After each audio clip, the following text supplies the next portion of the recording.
The secret history of the coffee bean, from Ethiopian goats to global empire. Welcome to the Scholarly Sedative, a sanctuary for minds that refuse to be quiet. If you find yourself lying awake at night, thoughts racing through history, science, and the grand stories of human discovery, you have found your home.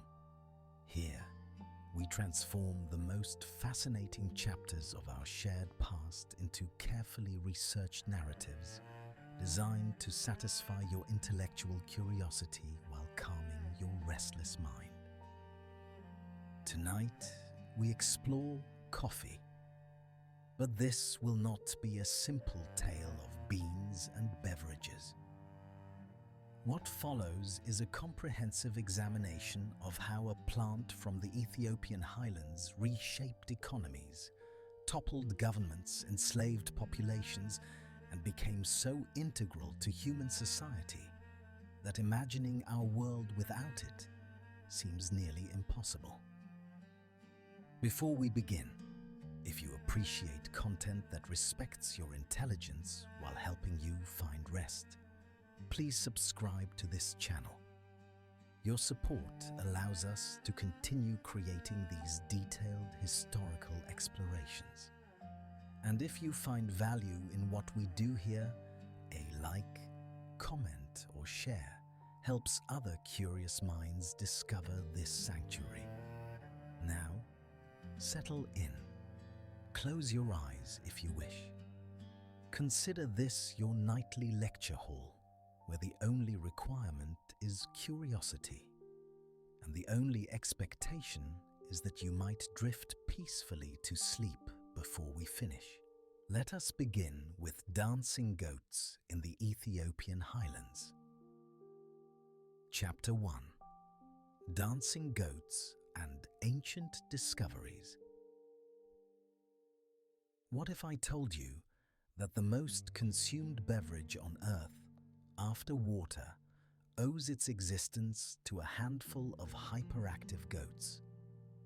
That the drink fueling every morning commute, every late-night study session, every crucial business meeting, traces its origin to a single moment of curiosity in the Ethiopian highlands over 1,000 years ago? Coffee transformed human civilization. It toppled empires, funded revolutions, enslaved millions, and became the second most traded commodity on the planet after crude oil. What follows is its secret history. Our story begins in the Kaffa region of Ethiopia, sometime around the 9th century, though the exact date remains lost to the mists of time. The legend tells of a goat herder named Kaldi, a young man tending his flock in the lush highlands where ancient forests met volcanic soil. This origin story, like many tales of discovery, blends folklore with historical possibility. While we cannot verify whether a herder named Kaldi actually existed, the Ethiopian highlands are indeed the birthplace of Coffee Arabica, the species that would come to dominate the global coffee trade, making the broader setting historically accurate. According to the legend, Kaldi noticed something unusual. His goats, normally docile creatures content to graze and rest, had become unusually energetic after eating bright red berries from a particular shrub. They danced, bleated with unusual vigor, and refused to sleep even as night fell. The young herder, curious about what could cause such a dramatic change in behavior, decided to try the berries himself.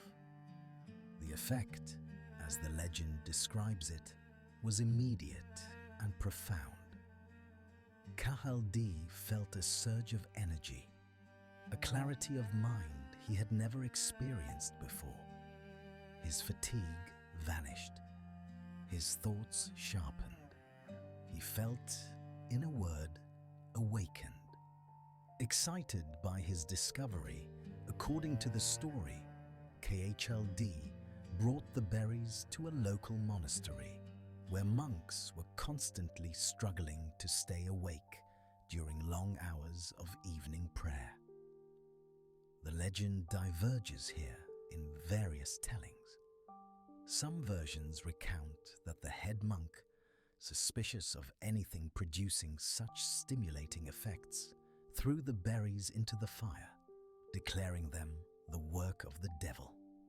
But as the berries roasted in the flames, they released an aroma so intoxicating, so utterly captivating, that the monks retrieved them from the fire, crushed them, and mixed them with hot water to preserve their essence.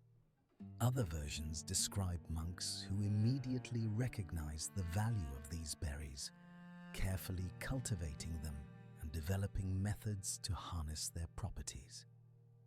They discovered that steeping the leaves in water produced a stimulating drink. Later, they learned that roasting and grinding the beans themselves created an even more potent beverage. Regardless of which version holds more truth, the result was the same. The monks found they could maintain their devotional practices through the long nights. They could pray with greater focus. They could study sacred texts with enhanced concentration. Word spread through the religious networks of the region. Here was a gift that expanded human capability. What elevates this origin story beyond simple folklore is the botanical evidence. The Kaffa region of Ethiopia, where this tale is set, sits in the exact geographical location where Ka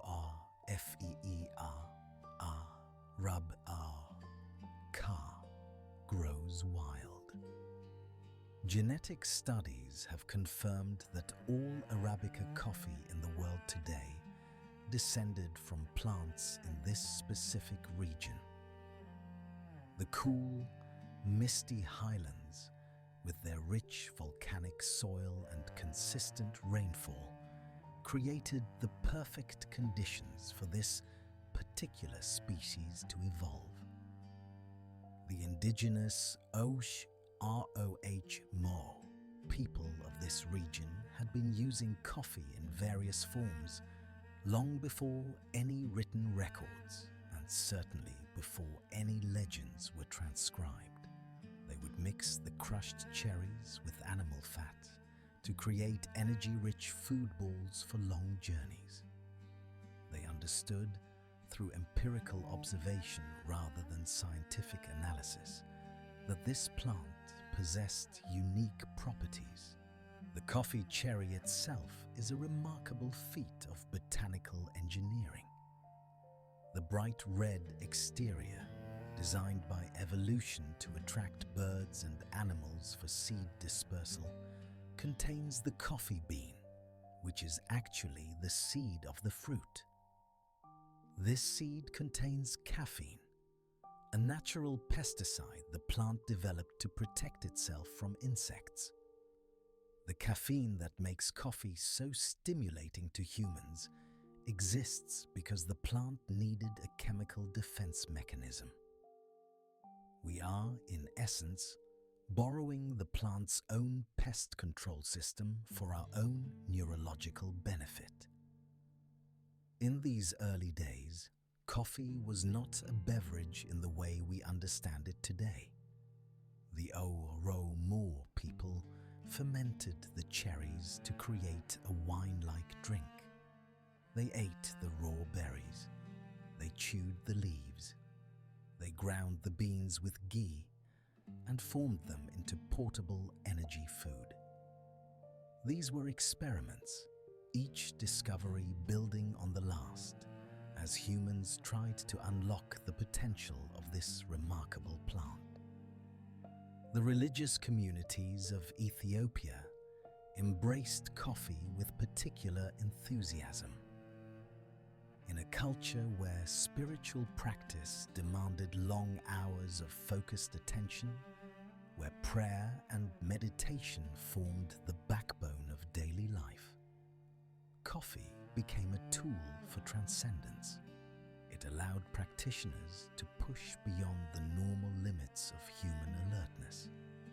It became, in a very real sense, a spiritual aid. The Ethiopian Orthodox Church, one of the oldest Christian denominations in the world, integrated coffee into its practices. Monks would gather for coffee ceremonies before dawn prayers. The ritual of roasting, grinding, and brewing became a form of meditation in itself. The sharing of coffee fostered community and conversation. Consumption became communion. But Ethiopia alone could not contain coffee's potential.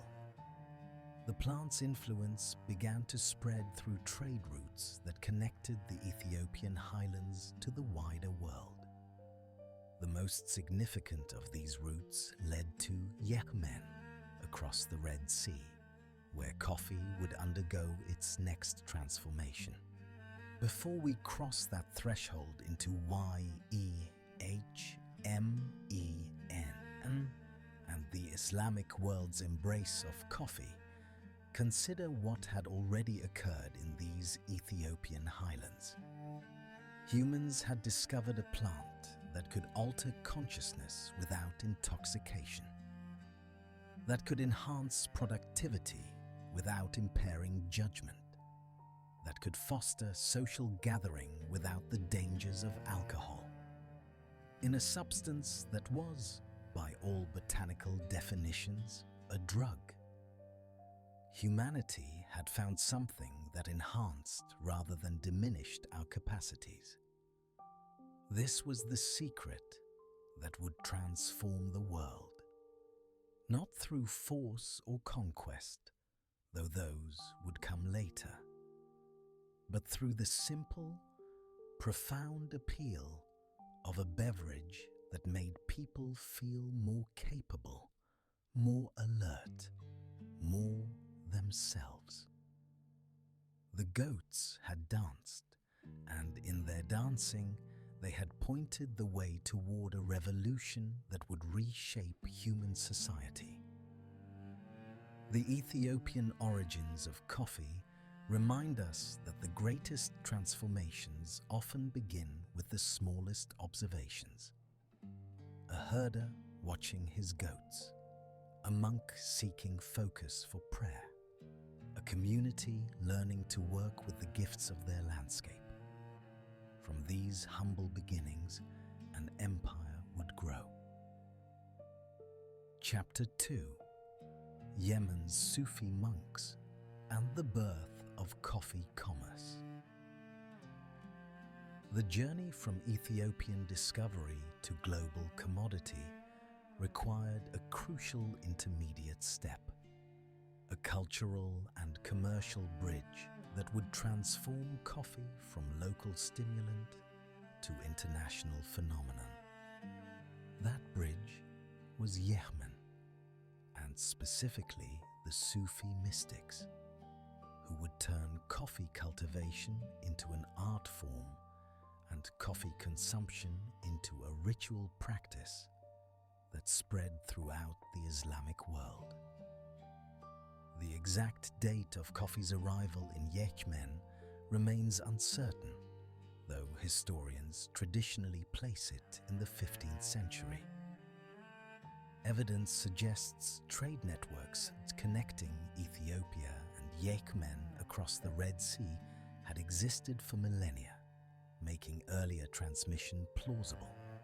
What made Yemen's role crucial was not merely geographical proximity to Ethiopia, but the unique combination of agricultural expertise, religious practice, and commercial infrastructure that converged in this corner of the Arabian Peninsula.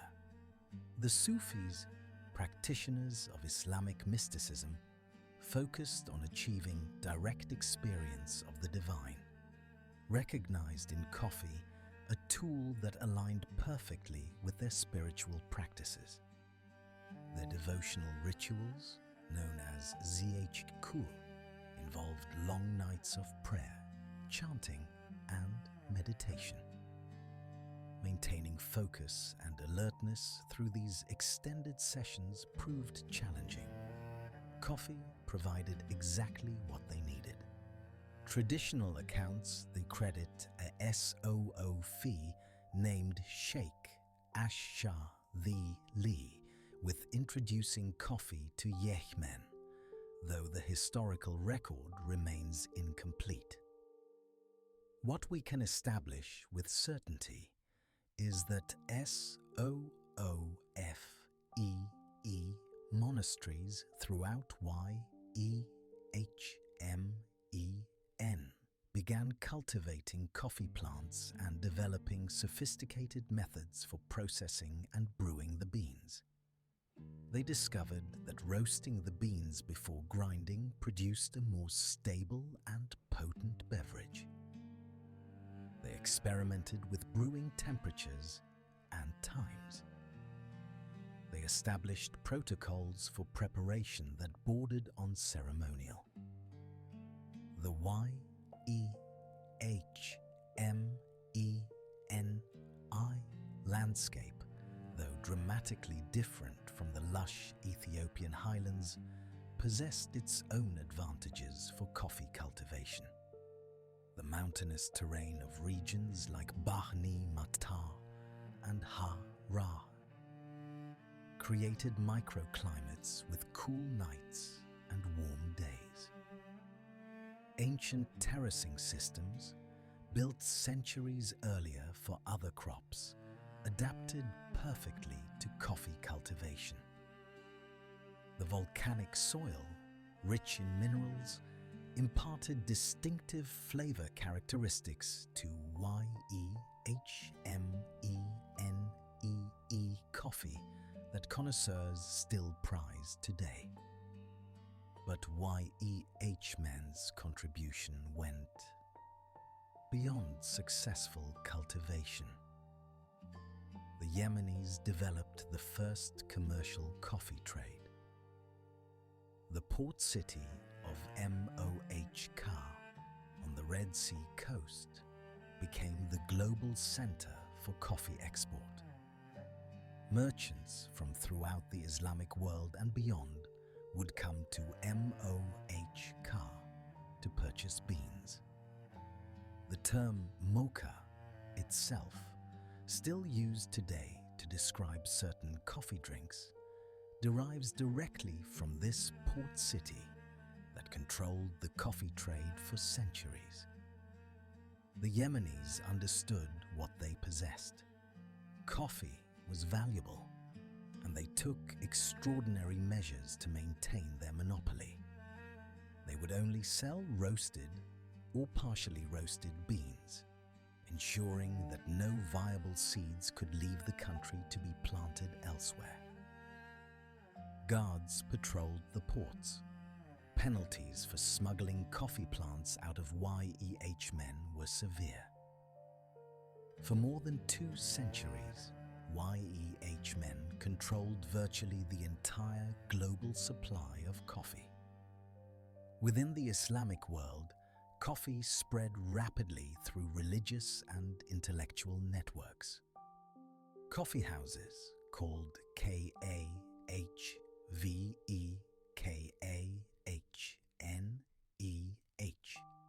began appearing in Mekah by the early 16th century. These establishments served not just coffee, but as venues for social gathering, intellectual discourse, and cultural exchange. Men would gather to drink coffee, discuss poetry and philosophy, listen to music, and play chess. The coffee house became an institution unto itself. Here, coffee's history becomes inseparable from questions of power and social control. The coffee houses fostered a kind of open discussion and debate that made political authorities nervous. In 1511, the governor of Mecca, Khair Beg, attempted to ban coffee, claiming that gatherings in coffee houses led to seditious talk against the government. Religious scholars were called to debate whether coffee was permissible under Islamic law. Some argued that coffee's stimulating effects made it similar to alcohol, which was forbidden.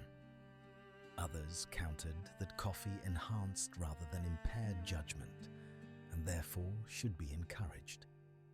The controversy reached Kiwai Ro, Damascus, and eventually Constantinople, the heart of the Ottoman Empire. Each time coffee faced potential prohibition, its economic value and popular appeal proved too strong to suppress. The bans were lifted. The coffee houses persisted. Coffee had become too integral to Islamic social life to be legislated away.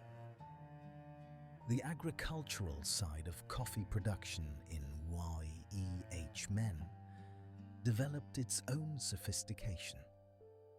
Farmers learned that coffee plants required shade in their first years of growth.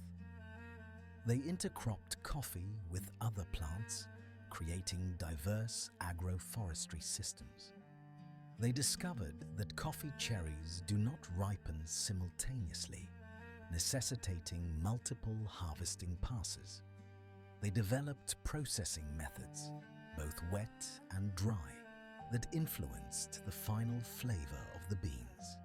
The Yemeni coffee farmers also recognized the importance of altitude in coffee quality. The highest elevation farms, some reaching above 2,000 meters, produced beans with greater complexity and acidity. These high-grown coffees fetched premium prices. The concept of terroir, the idea that environment imparts distinctive characteristics to agricultural products, became understood in practice, if not yet in terminology. By the early 16th century, coffee cultivation had expanded throughout the highlands of Yemen. Entire villages specialized in coffee production. Merchant families built fortunes on the coffee trade. The economy of Yemen became increasingly dependent on this single crop. This created both prosperity and vulnerability, a pattern that would repeat itself in coffee-producing regions around the world in centuries to come. The processing methods developed in Yemen set standards that persist today. After harvesting, the coffee cherries were spread on rooftops or raised beds to dry in the sun. This dry processing method, also called the natural method, allowed the fruit to impart complex flavors to the bean. Once dried, the outer layers were removed through pounding, leaving the green coffee beans ready for roasting. Roasting itself evolved into a craft requiring skill and judgment. The roaster, working over an open flame with a long-handled pan, had to judge by sight, smell, and sound when the beans had reached the optimal roast level. Too light, and the full potential of the bean remained locked inside. Too dark, and the delicate flavors burned away, leaving only bitterness. The roasted beans would be ground using mortar and pestle or hand-cranked mills, producing a relatively coarse grind compared to modern standards. Brewing methods in Yemen and the broader Islamic world varied by region and personal preference. The Turkish method involved boiling very finely ground coffee with water and sugar in a a special pot called an IH brick, or JEZVEH. The resulting brew, thick and strong, would be poured into small cups and sipped slowly. Other methods involved steeping coarser grounds in hot water, similar to tea preparation. Each approach had its advocates and its specific occasions for use. The social rituals around coffee consumption became as important as the beverage itself. Serving coffee to guests demonstrated hospitality. The elaborate coffee ceremonies developed in Yemen paralleled those of Ethiopia, though with their own regional variations. The grinding of beans, the brewing, the serving in special cups, all followed protocols that transformed a simple drink into a meaningful social interaction. Religious authorities eventually came to terms with coffee, and many Islamic scholars actively promoted its use. Coffee helped students and scholars maintain focus during long hours of study. It assisted night watchmen and soldiers in staying alert. It became associated with learning, vigilance, and intellectual activity. The coffee houses, despite periodic attempts at suppression, became recognized institutions where news was exchanged, business was conducted, and culture was created.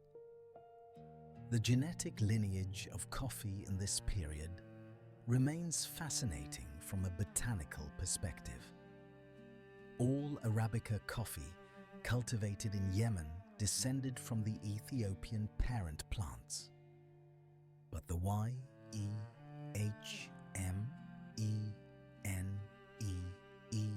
environment, different soil compositions, varying rainfall patterns, and distinct processing methods began to produce regional variations. What botanists call cultivars, distinct varieties within a species, started to emerge. YEHMENI coffee developed its own profile, identifiable by tasters, economically valuable in trade. The monopoly YEHMEN maintained on coffee production generated enormous wealth for the region. The Ottoman Empire, which controlled Yemen, benefited substantially from coffee taxes and trade revenues. The port of Mocha bustled with activity as ships from Europe, India, and throughout the Islamic world came to purchase coffee. The economic importance of coffee made it politically significant. Whoever controlled coffee production controlled access to a commodity that much of the world increasingly demanded. But monopolies, especially agricultural ones, proved difficult to maintain over extended periods. The coffee plant itself wanted to spread. Animals dispersed seeds. Human travelers, despite prohibitions, found ways to smuggle viable plants. The knowledge of how to cultivate and process coffee could not remain confined to one region forever. The YEHMENI monopoly, which had seemed unbreakable, would eventually shatter. But before that occurred, coffee had to make one more crucial journey, one that would bring it to the most powerful empire of the age and set the stage for its truly global expansion. Yemen's contribution to coffee history extends beyond cultivation and trade. The Yemenis created the first coffee culture, the framework of social practices and meanings that made coffee more than a commodity. They established that coffee was something to be shared, discussed, and savored. They proved that a beverage could facilitate community while enhancing individual capability. These concepts would travel with coffee to every corner of the world. Chapter 3: Constantinople's Coffee Houses and the Ottoman Empire. In 1555, two Syrian traders opened the first coffee house in Constantinople, the capital of the Ottoman Empire and one of the greatest cities in the world. This single event triggered a transformation in Ottoman society, so profound that it altered the empire's social structure, challenged its political stability, and ultimately influenced the course of European history. Coffee had arrived at the center of power. The Ottoman Empire in the mid-16th century stood at the height of its influence. Stretching from the gates of Vienna to the Arabian Peninsula, from North Africa to the Caucasus, it controlled trade routes connecting east and west. Its capital, Constantinople, was a cosmopolitan metropolis of perhaps 500,000 people, where cultures, religions, and ideas intersected. Into this dynamic environment, coffee arrived with revolutionary potential. The coffee house, or kahvehane in Turkish, represented something new in Ottoman urban life. Previous gathering spaces were typically segregated by religion, social class, or profession. The hammams served their purpose, the mosques another, the guild halls yet another. But the coffee house created a new type of public space, theoretically open to any man who could afford a cup of coffee. This democratic dimension would prove both coffee's greatest appeal and its most troubling aspect for those in power. The early coffee houses of Constantinople clustered in commercial districts and near major thoroughfares. They ranged from simple rooms with basic furnishings to elaborate establishments decorated with fine carpets, cushions, and artwork. Regardless of their physical appointments, all coffee houses shared certain characteristics. They served coffee, obviously, but also provided space for conversation, games, and increasingly, entertainment. The typical kahvehane featured low seating around the perimeter, allowing patrons to lounge comfortably for extended periods. Coffee was prepared in large copper pots and served in small cups without handles. The preparation itself became a performance. The kahveji, the coffee server, would demonstrate skill in pouring from heights, creating foam, and maintaining the perfect serving temperature. This theatrical element added to the appeal. But coffee was merely the pretext. The real attraction of the coffee house was the social experience. Men gathered to discuss politics, religion, poetry, and philosophy. They played chess and backgammon. They listened to storytellers who performed epic tales and musicians who played traditional instruments. They read poetry aloud and debated its merits.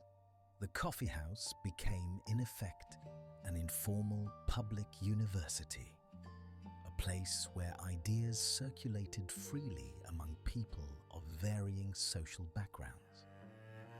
This precisely concerned the Ottoman authorities. The Sultan's government, like most autocratic regimes, preferred that subjects not gather in large numbers to discuss matters of state.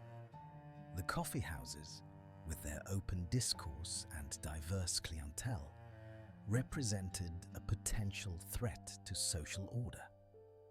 Moreover, Islamic legal scholars remained divided on whether coffee itself was permissible, adding a religious dimension to the political concerns.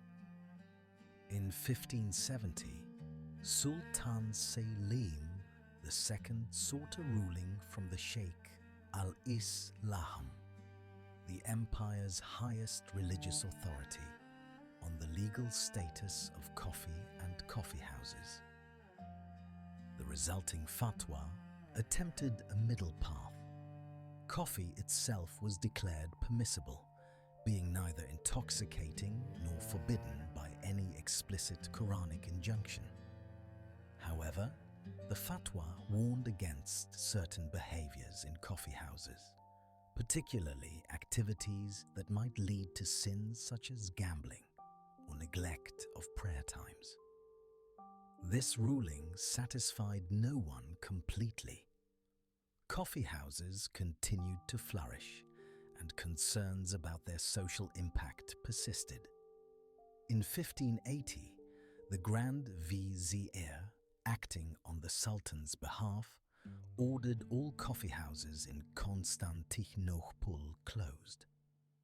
The stated reasons included noise complaints and fire hazards, but the underlying motivation was clearly political control. The closure lasted less than a year. The economic loss from shuttering hundreds of businesses, combined with popular resistance to the ban, forced a reversal of the policy. This pattern would repeat itself multiple times over the next century. Periodic attempts to close or restrict coffee houses met with temporary success, but ultimately failed. Coffee had become too integral to Ottoman urban life, too economically important, and too politically difficult to suppress. Each failed prohibition demonstrated coffee's remarkable hold on society. The economic dimensions of coffee in the Ottoman Empire extended far beyond the coffee houses themselves. The empire controlled Yemen, the primary source of coffee, and taxed the trade heavily. Coffee became a significant revenue source for the imperial treasury. Merchants specializing in coffee formed their own guild, gaining political influence through their economic importance. The coffee trade created jobs for porters, roasters, servers, and countless others. A complex economic ecosystem developed around this single commodity. The Ottoman government eventually recognized that rather than fighting coffee's popularity, it could profit from regulating it. Coffee houses were required to obtain licenses. They paid taxes. They faced inspection to ensure compliance with various regulations concerning cleanliness, prices, and acceptable behavior. This regulatory approach transformed coffee houses from potential threats into manageable, taxable businesses. The cultural impact of coffee houses extended into areas the authorities could not easily control. The coffee houses became venues for a flowering of Ottoman literary culture. Professional storytellers, called mehda, performed there, keeping alive oral traditions while also spreading news and commentary on current events. Their performances, though ostensibly entertainment, often contained subtle political critique or social satire. The authorities could not suppress this without appearing heavy-handed, yet neither could they ignore the potential for seditious content. Poets found coffee houses provided ready audiences for their work.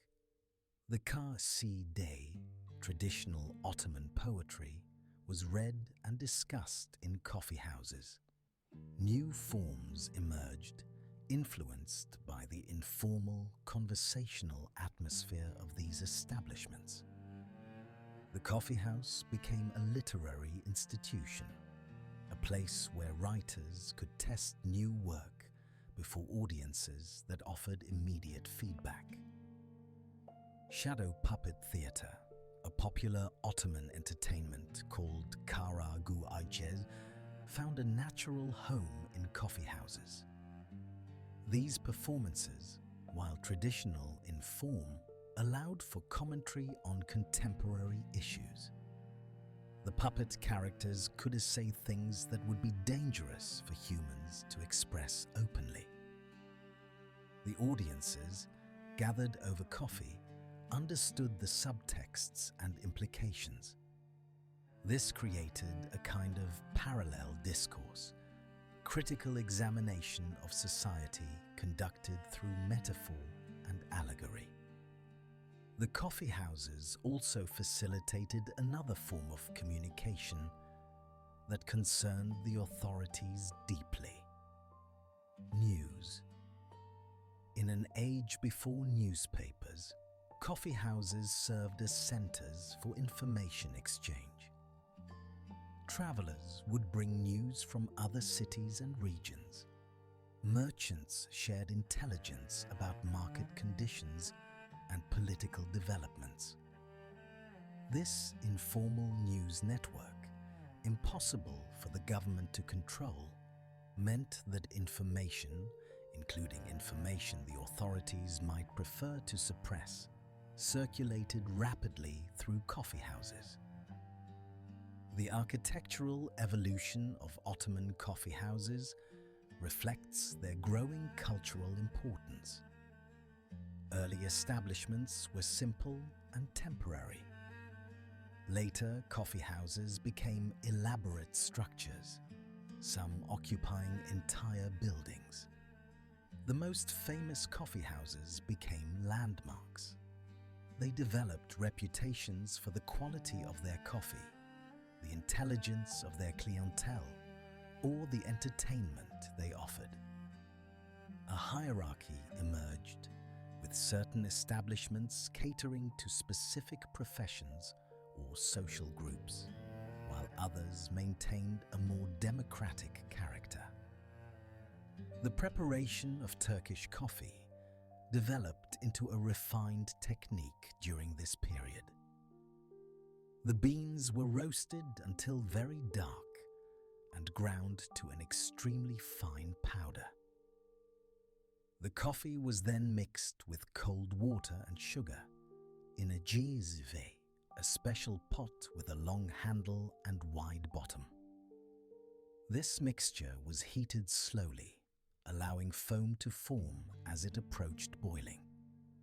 The coffee was removed from heat just before boiling, allowed to settle, then heated again. This process repeated 3 times, creating a thick, intense brew with a layer of foam on top. The serving of Turkish coffee developed its own etiquette and symbolism. The foam on top, called the face of the coffee, was considered essential to proper preparation. A coffee without good foam indicated poor craftsmanship. The coffee was served in small cups, accompanied by water and often a sweet treat. The grounds that settled at the bottom of the cup would later be used for tas-i-gru-fi, fortune-telling through interpretation of the patterns they formed. This practice, while not sanctioned by orthodox Islamic teaching, became a popular custom associated with coffee drinking. Women, who were generally excluded from coffee houses, developed their own coffee cultures centered in the home. Afternoon coffee gatherings became important social occasions where women could meet, converse, and strengthen social bonds. The preparation and serving of coffee demonstrated hospitality and domestic skill. A woman's ability to prepare excellent coffee was considered a desirable attribute. Some accounts from the period suggest that grounds for divorce could include a husband's failure to provide his wife with sufficient coffee. The Ottoman Empire's role in spreading coffee culture to Europe proved as significant as its domestic coffee culture. Constantinople, as the crossroads between East and West, introduced European travelers to coffee. Merchants, diplomats, and adventurers who visited the Ottoman capital encountered coffee and brought descriptions back to Europe. Some brought coffee beans and the knowledge of how to prepare them. These early exposures prepared European audiences for coffee's eventual arrival. The Ottomans also influenced European coffee culture through military encounters. The two failed Ottoman sieges of Vienna in 1529 and 1683 brought Ottoman armies to the heart of Europe. While the military campaigns failed, they introduced Central Europeans to coffee in dramatic fashion. A popular legend suggests that after the 1683 siege was lifted, the retreating Ottoman army left behind sacks of coffee beans. According to this story, a Polish officer named Jerzy Franciszek Kulczycki claimed these as spoils and opened Vienna's first coffeehouse. While historians debate the accuracy of this specific account, it represents a broader truth about how Ottoman military expansion became a vector for coffee's spread into Central Europe. The Ottoman coffee culture also influenced coffee preparation methods throughout the Middle East and North Africa. The regions under Ottoman control or influence adopted Turkish coffee traditions. From the Balkans to the Arabian Peninsula, the preparation and serving of coffee followed Ottoman models. This created a unified coffee culture across a vast geographic area, establishing norms and expectations that persist in some form even today. The economic importance of coffee to the Ottoman Empire cannot be overstated. Coffee taxes provided revenue that helped fund the empire's extensive military and administrative apparatus. The coffee trade created wealth for merchants and employment for thousands. Coffee cultivation in Yemen remained under Ottoman control, ensuring the empire's dominant position in the global coffee trade. This economic power translated into political leverage. The Ottomans could, and occasionally did, manipulate coffee supplies and prices for strategic advantage. However, the Ottoman monopoly on coffee production faced the same fundamental challenge that had confronted Yemen. Living plants want to spread, and humans have strong incentives to break monopolies on valuable commodities. Despite strict prohibitions and severe penalties for smuggling coffee plants out of Ottoman territory, the inevitable occurred. In the late 17th century, Dutch traders succeeded in obtaining live coffee plants and transporting them to their colonial possessions in Southeast Asia. The Ottoman monopoly began to crack. This loss of exclusive control over coffee production would have profound consequences for the Ottoman Empire. As other regions began producing coffee, the price fell. The Ottoman coffee trade, once a major source of revenue, became less profitable.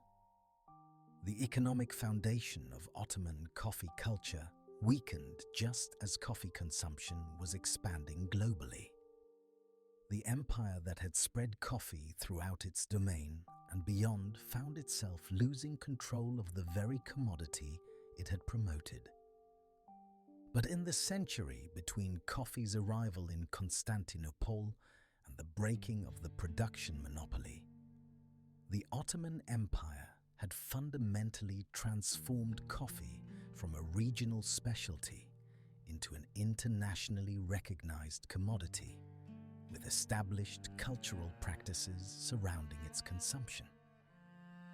The coffeehouse as a social institution, the elaborate preparation rituals, the association of coffee with intellectual discourse and cultural activity, all of these emerged from or were refined within Ottoman coffee culture. The legacy of Ottoman coffee culture extends far beyond the empire's historical boundaries.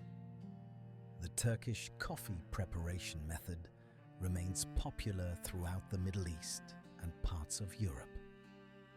The coffeehouse as a concept, a public space for social gathering over coffee, derives directly from the Ottoman kahvehane.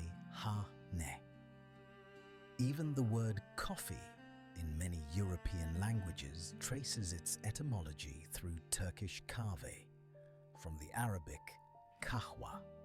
The Ottoman Empire's contribution to coffee history represents a critical phase in the commodity's global expansion.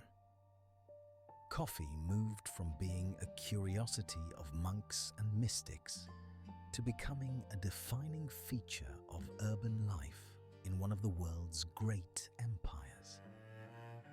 It became associated not just with alertness, but with culture, sophistication, and social interaction. These associations would travel with coffee to Europe and the Americas, shaping how coffee was understood and consumed in every region it reached. The Sultan's subjects had made coffee cosmopolitan, and in doing so had prepared it for conquest of the world. Chapter 4: European Coffeehouses and the Enlightenment. Coffee arrived in Europe not through merchants seeking new products to sell, but through curiosity and cultural exchange. The year was 1615, and the venue was Venice, that remarkable city-state that served as Europe's primary gateway to the East. A Venetian merchant, whose name history has not preserved, brought coffee beans back from a trading voyage to Constantinople. This anonymous figure triggered a transformation in European society as profound as any political revolution. Venice in the early 17th century was unique among European cities. Its vast trading network connected it to the Islamic world, Asia, and Africa. Its merchants were cosmopolitan, comfortable with foreign cultures and products. Its position as a republic rather than a monarchy gave it a slightly more open social structure than most European states. These characteristics made Venice the logical entry point for coffee into Europe. The initial European reaction to coffee mixed fascination with suspicion. The beverage was exotic, associated with the Islamic world with which Christian Europe was often at war. Its dark color and bitter taste seemed almost medicinal. Its stimulating effects, while appealing to some, appeared suspicious to others. A popular legend circulates about Pope Clement VIII. The story claims that when the Pope was asked to declare coffee a forbidden substance, he tasted it first, then declared it too delicious to be left to infidels. This papal approval, whether the story is historically accurate or embellished folklore, reflects the broader acceptance that coffee eventually gained among European Christians. The beverage that had once seemed foreign and suspicious became an accepted part of European culture. By 1645, Venice had its first coffee house, located in St. Mark's Square. Unlike the Ottoman kahvehanes that inspired them, European coffee houses developed their own distinct character. They became centers of commerce, information, and cultural exchange, adapted to European social structures and needs. The spread of coffee houses across Europe followed trade routes and commercial networks.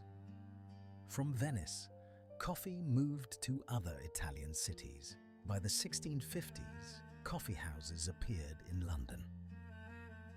Paris saw its first cafe in 1672. Vienna, as mentioned earlier, began its coffee culture after the Turkish siege of 1683. Each city developed its own coffee house culture, reflecting local tastes and customs while sharing certain fundamental characteristics.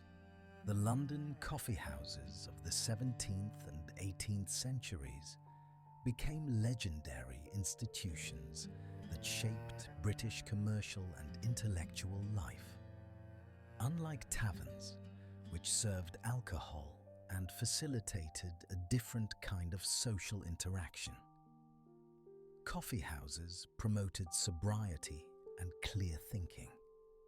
This made them ideal venues for business dealings, professional networking, and serious discussion.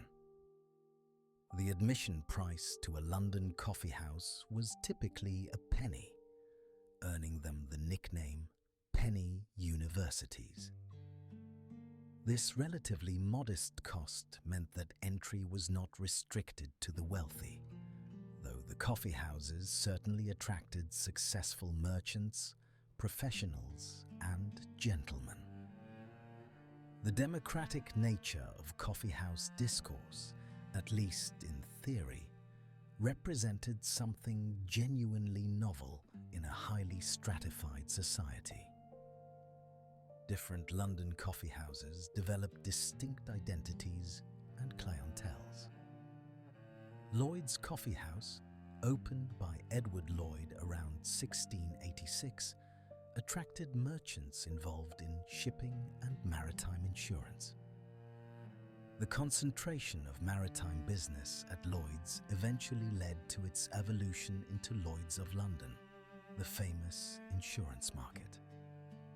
The coffee house, where men gathered to drink and discuss shipping news, transformed into a financial institution that would insure ships and cargo worldwide. The Royal Exchange Coffee House became a center for stock trading. Jonathan's Coffee House served a similar purpose. The London Stock Exchange, as a formal institution, evolved from the informal trading that occurred in these coffee houses.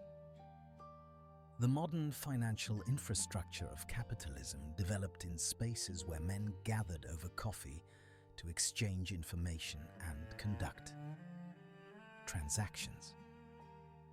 Literary and intellectual coffee houses formed their own distinct sphere. Button's Coffee House and Will's Coffee House attracted poets, playwrights, and critics. The Spectator and the Tatler, influential periodicals of the early 18th century, were closely associated with coffee house culture. The essayists Joseph Addison and Richard Steele wrote about coffee house life and shaped public discourse through their publications, which were read and discussed in the very coffee houses they described. The political dimensions of coffee house culture troubled British authorities as much as they had concerned Ottoman officials. Coffee houses became centers for news and political discussion. In an age when press censorship remained common and political participation was limited to a small elite, the coffee houses created space for broader political discourse. This worried King Charles II enough that in 1675 he issued a proclamation to suppress coffeehouses, claiming they spread false, malicious, and scandalous reports and disturbed the peace and quiet of the realm. The public outcry against this proclamation was so intense that Charles II was forced to withdraw it after just 11 days. This remarkable reversal demonstrated the political power of coffeehouse culture. The spaces where people gathered over coffee to discuss news and politics had become integral to English social life. Even royal authority could not suppress them. The physical layout of London coffeehouses reflected their function as spaces for conversation and business. Large tables encouraged group discussion. Benches and chairs were arranged to facilitate face-to-face interaction. The proprietor or staff would circulate with coffee pots, refilling cups. Newspapers and newsletters were available for patrons to read. Notice boards displayed announcements and advertisements. The coffeehouse functioned as a kind of information clearinghouse where news, gossip, and business intelligence flowed freely. The cafe culture of Paris developed along somewhat different lines than London's coffeehouses. The French cafe became associated with philosophy, literature, and political discussion in ways that would profoundly influence French society. The Café Procope, opened in 1686, claimed among its patrons Voltaire, Rousseau, and later revolutionary figures. The café became identified with the Enlightenment, that intellectual movement that emphasized reason, individual rights, and skepticism toward authority. The Parisian cafes contributed to the ferment of ideas that would culminate in the French Revolution. They provided spaces where social hierarchies, while not eliminated, were somewhat relaxed. A prosperous merchant might discuss philosophy with an impoverished writer over coffee. New ideas circulated rapidly through cafe networks. The salons of the aristocracy remained important centers of intellectual life, but the cafes democratized access to ideas and debate. The physical character of Parisian cafes also evolved distinctively. Many had large windows facing the street, allowing patrons to watch the passing scene while they talked and drank. This created a connection between the cafe's interior social world and the public life of the street. The cafe became a vantage point for observing society, a semi-public space that was both intimate and connected to the broader urban environment. The French cafe also developed a different relationship with food than the English coffeehouse. While the coffeehouse primarily served coffee and perhaps light snacks, the cafe began offering more substantial food service. This evolution toward the cafe restaurant blurred the line between coffee establishment and dining venue, creating a more comprehensive social space. Vienna developed yet another variation on coffeehouse culture. The Viennese coffeehouse became famous for its newspapers, its extended hours, and its tolerance for customers who would occupy a table for hours over a single cup of coffee. The Viennese also refined coffee preparation, developing drinks like the mélange, coffee with steamed milk, and introducing the habit of serving coffee with a glass of water. The architectural and interior design of Viennese coffeehouses reflected their status as living rooms of Vienna. Elegant fixtures, comfortable seating, good lighting for reading, all contributed to an atmosphere that encouraged prolonged stays. The coffee house became a venue for writing, reading, playing chess, or simply contemplating. This less frantic, more contemplative coffeehouse culture distinguished Vienna from the more commercial atmosphere of London, or the more politically charged environment of Paris. The social impact of European coffeehouses extended beyond business and politics into daily life patterns. Coffee consumption, concentrated in the morning and early afternoon, created new temporal structures for the day. The coffee break emerged as a recognized pause in work. Appointments were scheduled around coffee times. The rhythm of urban life began to synchronize with coffee consumption patterns. The gendered nature of coffeehouse culture requires examination. European coffeehouses, like their Ottoman predecessors, were almost exclusively male spaces. Women were generally excluded, though the rules were not uniformly enforced and varied by location and social class. This exclusion generated controversy. A 1674 publication titled The Women's Petition Against Coffee complained satirically that men spent too much time in coffeehouses and that coffee made them impotent. The petition was almost certainly written by men as a humorous piece, but it reflects real tensions about how coffeehouses affected family and social life.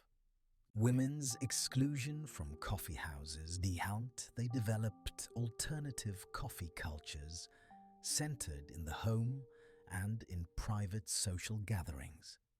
Taking tea became the preferred beverage for mixed-gender social occasions, while coffee remained associated with male-dominated public spaces. This gendered division of hot beverages would have lasting effects on British culture in particular. The scientific community took interest in coffee as well. Botanists sought to understand the coffee plant. Physicians studied coffee's effects on health. The Royal Society, England's premier scientific institution, discussed coffee in its proceedings. Some doctors advocated coffee's use for its medicinal properties. Others warned against excessive consumption. The debates about coffee's health effects, positive and negative, established patterns of discussion that continue to the present day. The economic impact of coffee on Europe proved substantial. The coffee trade generated significant commerce. Merchants made fortunes importing coffee. Governments imposed taxes on coffee, creating new revenue streams. Employment was generated in coffee roasting, preparation, and serving. An entire economic sector developed around a beverage that had been unknown in Europe just decades earlier. The continental competition for control of coffee sources and trade routes would drive much of European colonial expansion in subsequent centuries. The Dutch, English, and French recognized that whoever controlled coffee production could profit enormously. This realization would lead to one of the darker chapters in coffee's history, as European powers used colonial conquest and slave labor to establish coffee plantations in their overseas territories. But before examining that colonial expansion, we must recognize what had occurred in Europe during the coffeehouse era.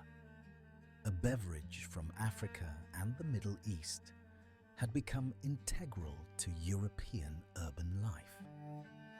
The coffeehouse had become an institution as important as the church, the marketplace, or the tavern. Coffee had demonstrated its ability to cross cultural boundaries and adapt to different societies while retaining certain core associations alertness, conversation, commerce, and culture. The European coffeehouse phenomenon proved that coffee was more than a commodity. It was a catalyst for social change, a facilitator of the exchange of ideas, and a marker of modernity. The coffee-drinking European was rational, productive, and engaged with the world. Coffee had become identified with the very values that would come to define the modern West: commerce, discourse, progress, and intellectual engagement. The transformation of Europe through coffee culture occurred over roughly a century, from the 1650s to the 1750s. In that time, every major European city developed vibrant coffeehouse cultures. The practices and institutions that emerged during this period would influence how coffee was understood and consumed globally. When Europeans established colonies in the Americas, Asia, and Africa, they brought coffeehouse culture with them, adapting it to colonial contexts, but maintaining its essential characteristics. The European love affair with coffee would have momentous consequences. The demand for coffee would drive European powers to transform the economies and landscapes of their colonial possessions. Entire regions would be devoted to coffee cultivation. Populations would be displaced or enslaved to work coffee plantations. Fortunes would be made and lost on coffee speculation. Wars would be fought, at least in part, over control of coffee-producing territories. The innocent pleasure of drinking coffee in a European cafe connected, through complex chains of causation, to exploitation and suffering on distant continents. Chapter 5: Slavery, Colonialism, and Coffee's Brutal Foundations. The European appetite for coffee, once awakened, became insatiable. But Europe could not grow coffee. The plant required tropical or subtropical conditions that existed nowhere in Europe proper. This created a problem: how to secure reliable supplies of a commodity that could only be produced in distant lands. The solution would shape global history for centuries and reveal the brutal foundations upon which the modern coffee trade was built.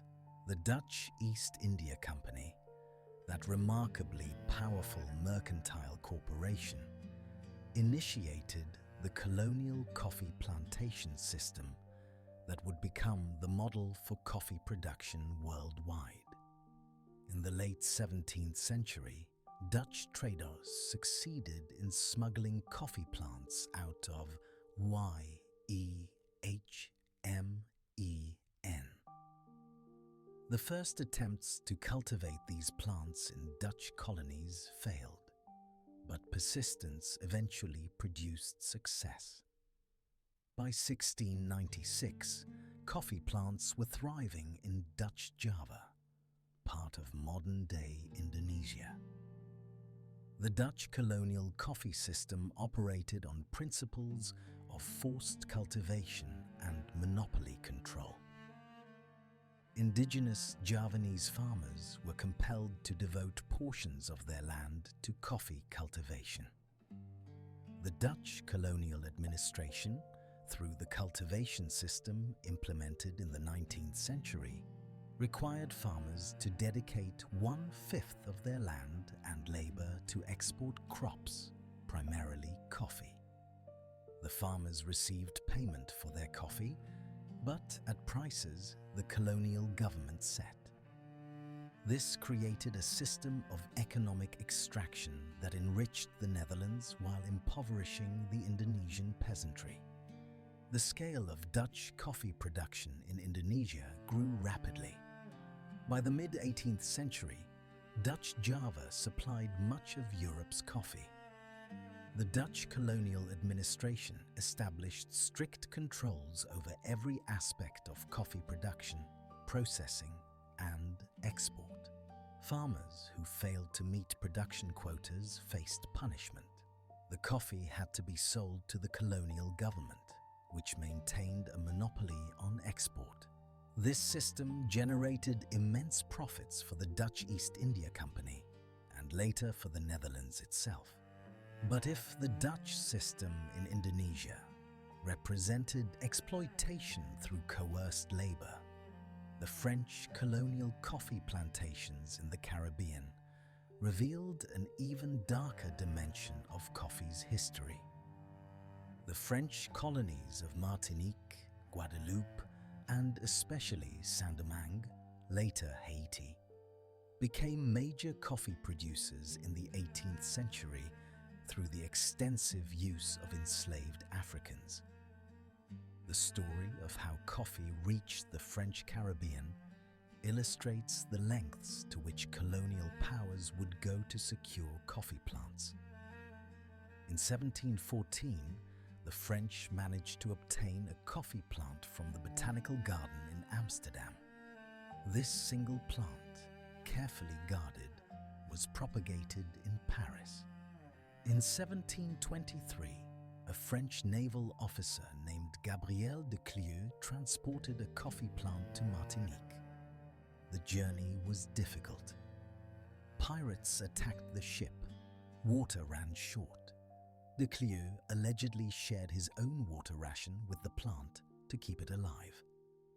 Whether this story is entirely accurate matters less than what it represents: the extraordinary value placed on coffee plants and the determination to establish colonial coffee production.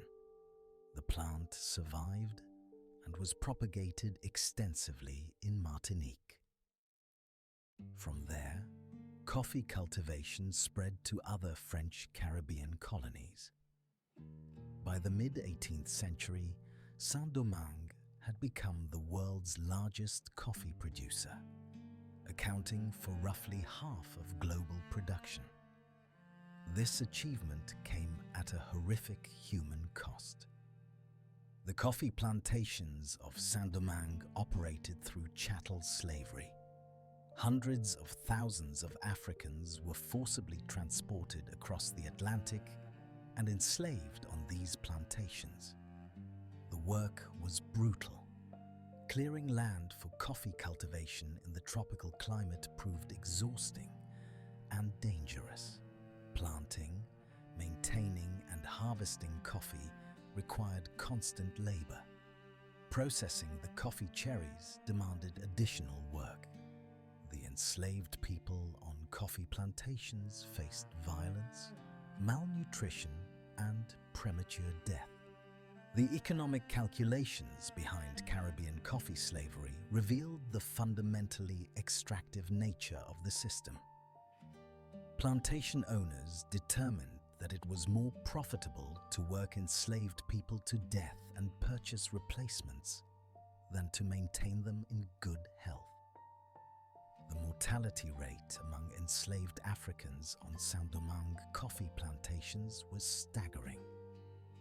Families were separated, cultures were destroyed, human beings were reduced to units of production in service of European coffee consumption.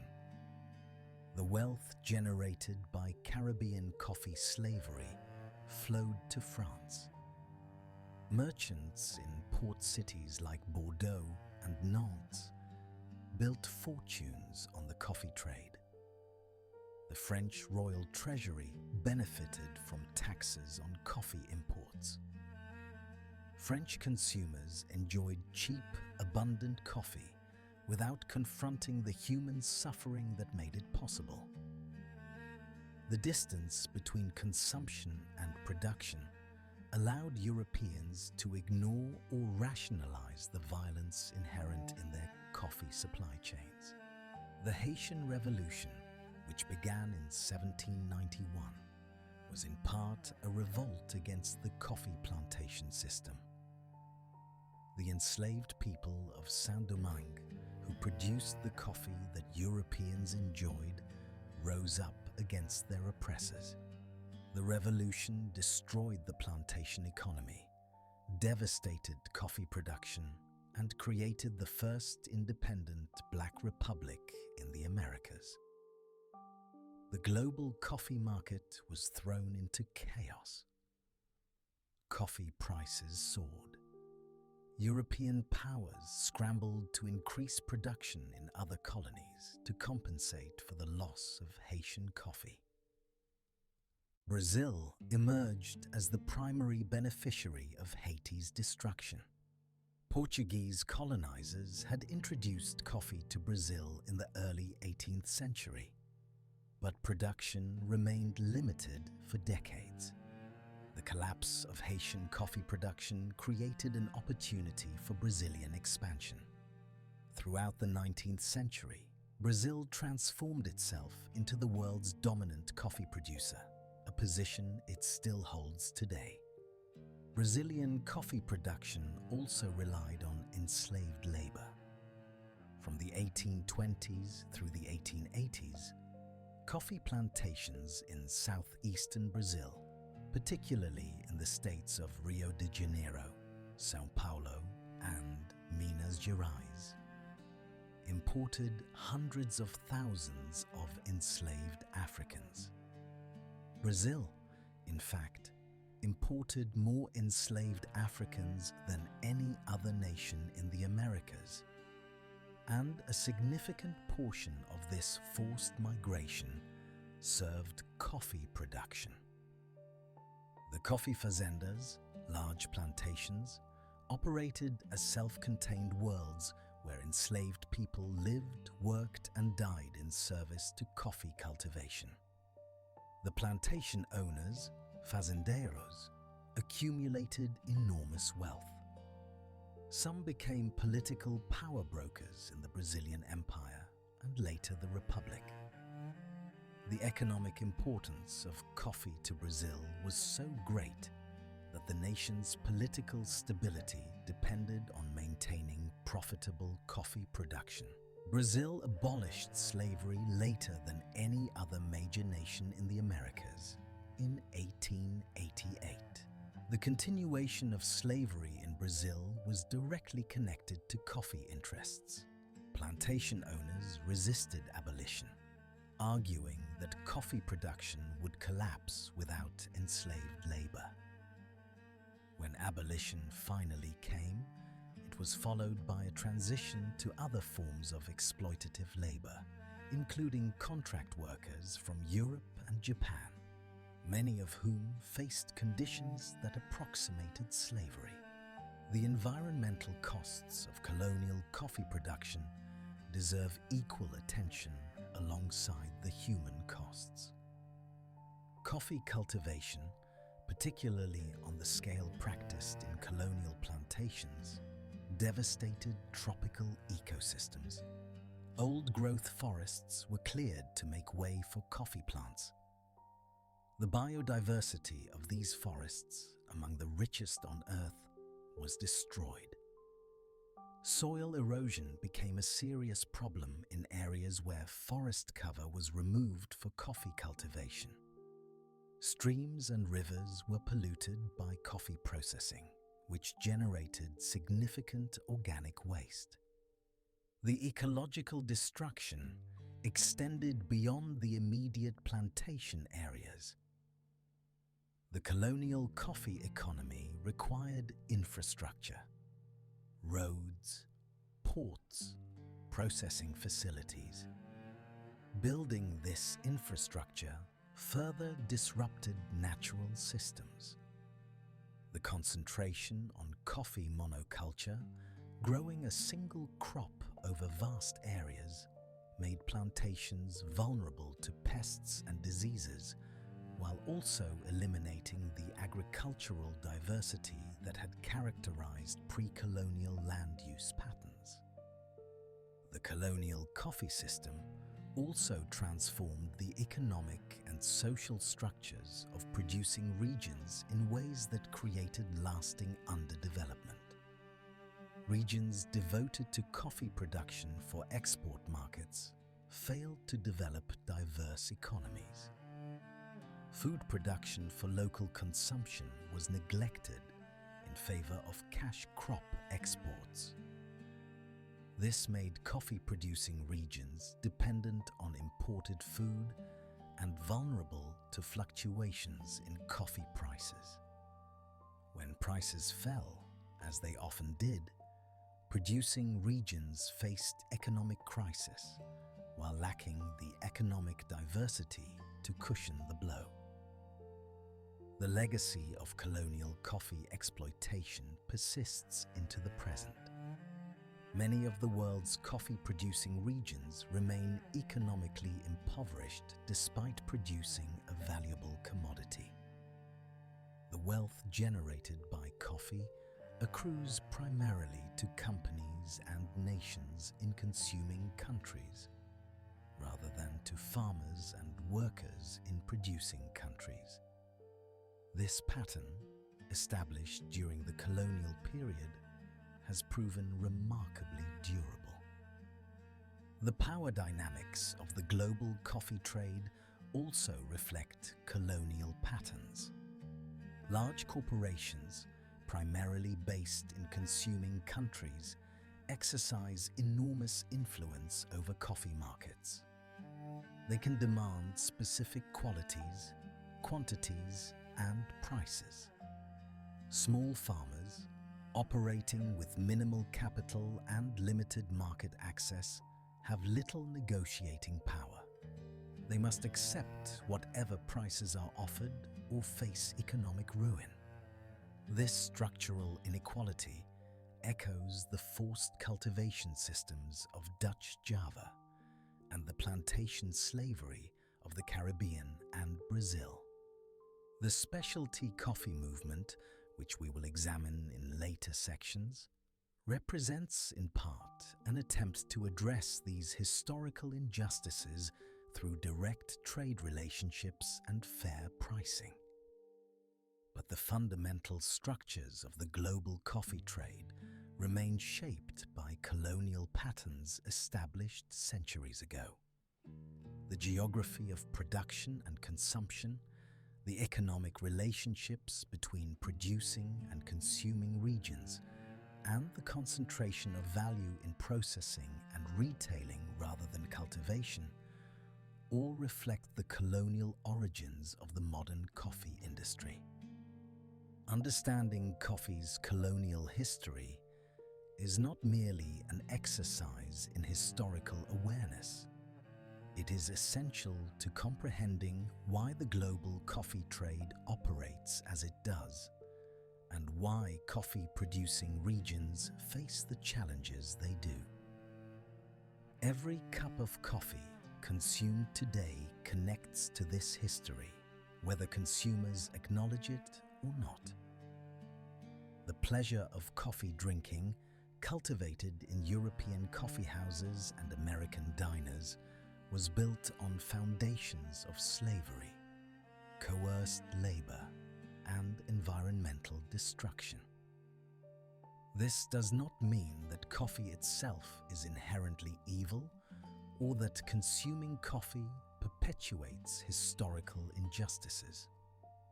It means that coffee, like many globally traded commodities, carries historical burdens that should inform how we think about production, trade, and consumption. The European and later American demand for cheap, abundant coffee drove the creation of exploitative production systems. Those systems generated immense suffering while enriching colonial powers and commercial interests. The abolition of slavery did not end exploitation in coffee production. It merely transformed its forms. The debt bondage that replaced slavery in some regions proved nearly as oppressive. The use of migrant workers, often with minimal legal protections, continues the pattern of building coffee production on vulnerable labor. The smallholder farmers who produce much of the world's coffee today face market conditions that trap many in poverty. The environmental destruction initiated during the colonial period also continues. Deforestation for coffee cultivation remains a serious problem in several producing regions. The switch to sun-grown coffee in many areas, replacing the traditional shade-grown systems, has accelerated environmental degradation. Climate change, driven primarily by emissions from industrialized nations, now threatens coffee production in many regions, adding a new dimension to the historical injustice of the coffee trade. The recognition of coffee's dark history does not require renouncing coffee. It requires acknowledging that the beverage's global spread was not a benign process of cultural diffusion, but rather involved violence, exploitation, and environmental destruction on a massive scale. It requires understanding that the structural inequalities in today's coffee trade are not accidents, but are rooted in historical patterns established during the colonial period. And it requires commitment to transforming these patterns through fair trade practices, environmental sustainability, and equitable economic relationships. The colonial period of coffee history established several patterns that would define the commodity for centuries. First, it demonstrated that coffee was valuable enough to justify significant investments and risks. Second, it showed that coffee production could be organized on industrial scales using coerced labor. Third, it proved that consumers in wealthy countries would not or could not be deterred by knowledge of the conditions under which their coffee was produced. Fourth, it established that coffee-producing regions would be subordinate to consuming regions in the global economic order. These patterns shaped coffee's subsequent history in the Americas, which would see coffee become the defining crop for numerous nations, the source of both development and dependency, wealth and poverty, power and powerlessness. The United States would emerge as the world's largest coffee consumer, and American coffee culture would evolve in distinctive ways. But that evolution would occur against the backdrop of these colonial origins, and American coffee companies would inherit and in some cases amplify the exploitative patterns established during the colonial period. Chapter 6: Coffee Republics and Latin American Transformation. The 19th and early 20th centuries witnessed coffee transform from a colonial commodity into the economic foundation of entire nations in Latin America. What began as extractive colonial production evolved into something more complex. Coffee republics, where the plant's cultivation shaped not just economies, but political systems, social structures, and national identities. Understanding this transformation requires examining how different nations integrated coffee into their development strategies and the consequences that followed. Brazil's dominance in global coffee production, which began in the early 19th century, reached its peak in the late 1800s. By 1880, Brazil produced approximately 65% of the world's coffee. This dominance was not accidental, but resulted from deliberate choices by Brazilian political and economic elites, who recognized that coffee offered a path to national wealth and international influence. The geography of Brazilian coffee production shifted over time as planters exhausted soil in one region and moved to open new frontiers. Initial production concentrated in the Paraíba Valley of Rio de Janeiro state. As these lands became depleted, production shifted to São Paulo and eventually into the interior. This process of frontier expansion created a distinctive pattern. Boom periods in new regions followed by bust, as soil exhaustion and falling prices made production unprofitable. The social structure of Brazilian coffee production evolved after abolition. The fazendeiros, who had relied on enslaved labor, transitioned to using European immigrants, particularly Italians, under various contract labor systems. These colonos, as they were called, worked under agreements that often left them indebted to plantation owners. While technically free, many colonos found themselves trapped in economic arrangements that severely limited their mobility and options. The Brazilian government actively promoted coffee exports and protected coffee interests. When prices fell, the government sometimes intervened to purchase surplus coffee, or even destroyed stocks to reduce supply and boost prices. This policy of price support, known as valorization, began in 1906 and continued intermittently for decades. It represented an early example of government intervention in agricultural commodity markets and demonstrated coffee's central importance to the Brazilian economy. The wealth generated by coffee transformed São Paulo into Brazil's economic powerhouse. The city grew from a modest provincial center into a metropolis. Industrialization, financed in part by coffee profits, made São Paulo Brazil's industrial center. The coffee barons became cultural patrons, funding theaters, museums, and educational institutions. The prosperity was real, but it was concentrated in the hands of a relatively small elite, while the workers who actually produced the coffee remained poor. Colombia developed a different model of coffee production that would shape the nation's trajectory throughout the 20th century.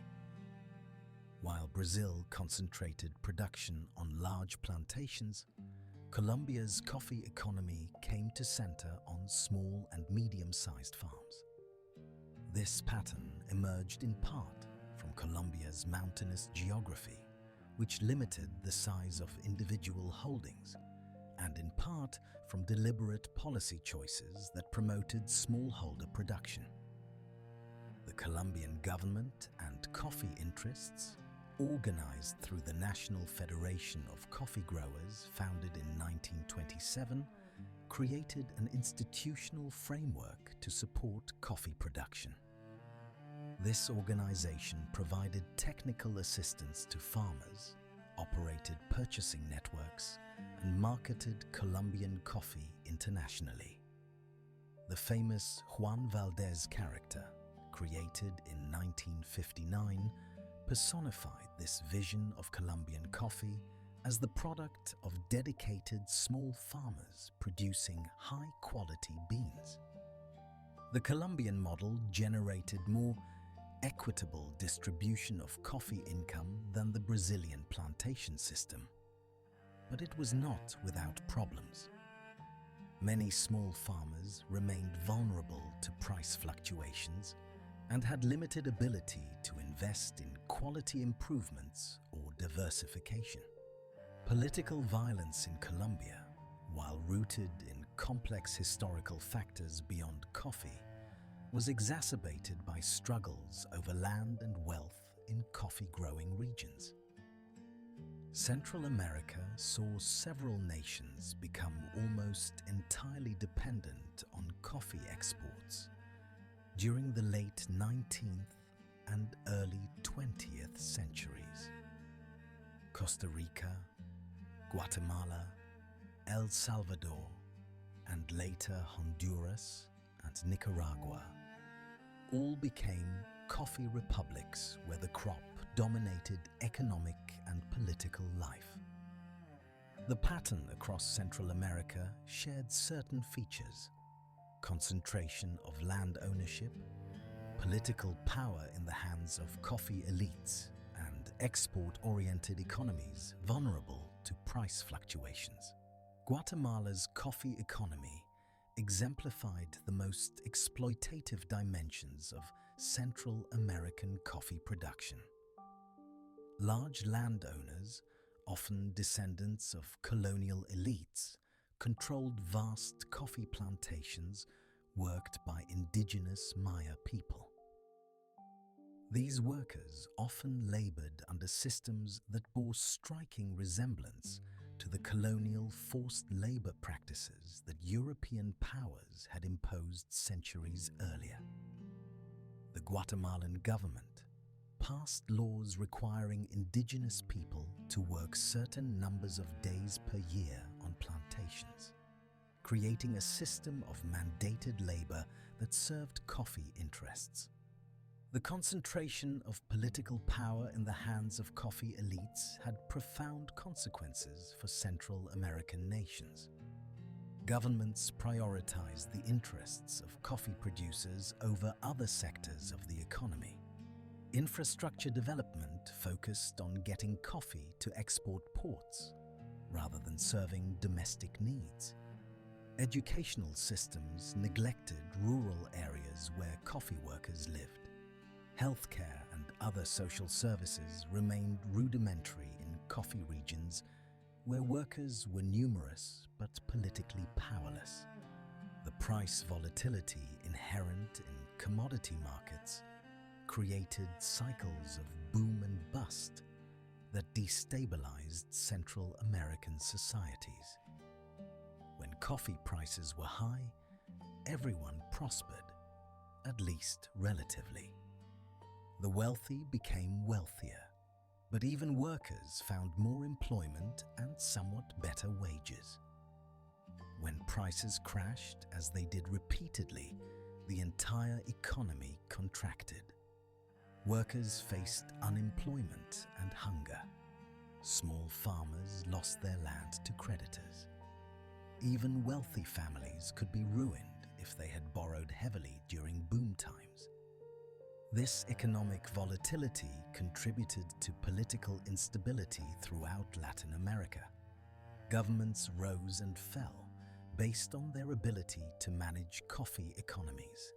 Military coups often involved coffee interests seeking to protect their positions or to capture a greater share of coffee wealth. The cycles of dictatorship and democratic government that characterize 20th century Latin American history cannot be understood without reference to the coffee economy and the interests it created. Mexico developed coffee production in its southern states, particularly Chiapas and Veracruz, during the late 19th and early 20th centuries. Mexican coffee production never achieved the dominance that characterized Brazil or Colombia, but it became important to regional economies. The Mexican Revolution of 1910 to 1920 included land reform that broke up some large coffee estates, though much land remained concentrated in wealthy hands. The Mexican case illustrates how coffee production could intersect with indigenous land rights and autonomy.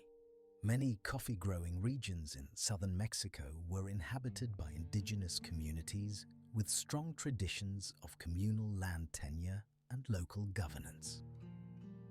The expansion of coffee production brought these communities into conflict, with both government policies favoring private property and wealthy interests seeking to acquire land. These tensions have persisted into the present, with indigenous coffee farmers in Chiapas becoming important actors in movements for social justice and economic equity. The environmental consequences of coffee's expansion across Latin America were profound. Millions of acres of forest were cleared for coffee cultivation. Entire ecosystems disappeared. Watersheds were disrupted. Soil erosion became endemic in areas where coffee was grown without adequate conservation measures. The conversion of diverse forests into coffee monocultures reduced biodiversity dramatically. Not all coffee was grown with equal environmental impact. Shade-grown coffee, cultivated under forest canopy, maintained much of the forest structure and biodiversity. This traditional method, practiced in many regions, proved far less environmentally destructive than sun-grown coffee, where forests were completely cleared to allow intensive cultivation. Unfortunately, economic pressures to maximize production led many farmers to abandon shade cultivation in favor of sun coffee, accelerating environmental degradation. The social consequences of coffee dependence extended beyond inequality and exploitation to include cultural transformations. In many Latin American coffee regions, traditional agricultural practices that had sustained communities for generations gave way to coffee monoculture. Food crops were displaced by coffee. Traditional knowledge about diverse cultivation was lost. Communities became dependent on external markets for food, creating vulnerability when coffee income declined. The labor systems that developed in Latin American coffee production varied widely but shared a common feature: the marginalization of the workers who actually produced the coffee. Whether on large Brazilian fazendas, Colombian smallholder farms that hired seasonal workers, or Central American plantations, the people who planted, tended, and harvested coffee generally received a tiny fraction of the value their labor created. This pattern of value extraction, where those closest to production receive the least benefit, has characterized coffee throughout its history. Coffee's role in Latin American development reveals a fundamental paradox. The crop generated substantial wealth and enabled some nations to modernize infrastructure and build institutions. But coffee dependence also created vulnerabilities, perpetuated inequality, and constrained development options. Nations that devoted their best land and labor to coffee production for export markets failed to develop diverse economies capable of generating broad-based prosperity. The wealth coffee created went primarily to elites who often invested it outside the country or spent it on imported luxuries rather than domestic development. The legacy of this period shapes contemporary Latin America. Coffee remains crucial to many national economies. The institutional structures created to support the coffee production continue to exercise influence. The patterns of land ownership established during coffee's expansion persist. The environmental damage done during this era continues to affect watersheds, soil quality, and biodiversity. Understanding how the Americas transformed coffee production requires recognizing both the development that coffee enabled and the costs that transformation imposed. The early 20th century saw Latin American coffee producers gain greater organizational capacity. The formation of producer associations and government marketing boards gave producing nations somewhat more leverage in international markets. However, the fundamental power imbalance between producing and consuming nations remained. The largest coffee corporations, based in the United States and Europe, still controlled roasting, marketing, and retail sales, capturing the majority of coffee's value. The Great Depression of the 1930s devastated coffee-producing nations. Prices collapsed. Workers faced unemployment and hunger. Governments struggled to service debts they had incurred during boom times.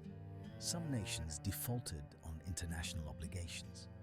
Political instability increased as governments proved unable to address economic crises. The Depression demonstrated the risks inherent in commodity dependence and prompted some nations to pursue economic diversification, though coffee remained central to their economies. World War II disrupted global coffee trade significantly. German submarine warfare threatened shipping. Labor shortages in producing countries reduced harvests. European markets, particularly important for some producing nations, became inaccessible. The United States emerged from the war as by far the world's largest coffee consumer, and Latin American producers increasingly oriented their production toward the American market. This shift would have lasting consequences for coffee production and quality standards. The post-war period saw American coffee companies expand their influence in Latin American coffee production. Corporations like Standard Brands and General Foods invested in processing facilities and established direct purchasing relationships with producers. These relationships often involved technical assistance and credit provision that gave American companies significant control over production practices and quality standards. The integration of Latin American coffee production into American corporate supply chains marked a new phase in the global coffee trade. The Americas had become coffee's heartland. From Mexico to Brazil, coffee cultivation shaped landscapes, economies, and societies.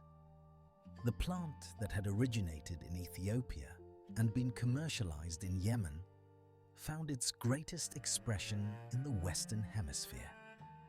The consequences of this transformation, both positive and negative, would reverberate through the 20th century and into the 21st, as coffee-producing nations struggled to convert their green gold into genuine, sustainable prosperity. Chapter 7: Industrial Revolution and Technological Transformation. The transformation of coffee from artisanal craft to industrial product fundamentally changed what coffee was, how it tasted, and who could access it. The period from the mid-19th century through the mid-20th century witnessed innovations in processing, preservation, and preparation that democratized coffee consumption while simultaneously standardizing and, some would argue, degrading the product. This technological revolution in coffee made the beverage available to millions who previously could not afford it, but at the cost of quality and craftsmanship. The industrialization of coffee began with roasting. Traditional coffee preparation required consumers to roast green beans themselves in small batches using domestic equipment. This process was time-consuming, required skill, and produced inconsistent results.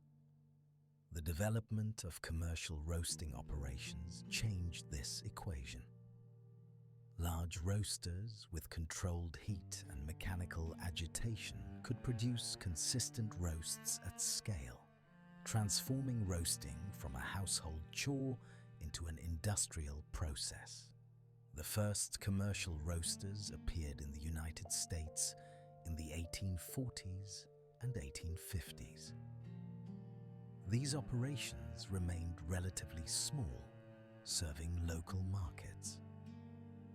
The breakthrough came with improvements in roaster design that allowed precise temperature control and the development of packaging methods that could preserve roasted coffee's flavor.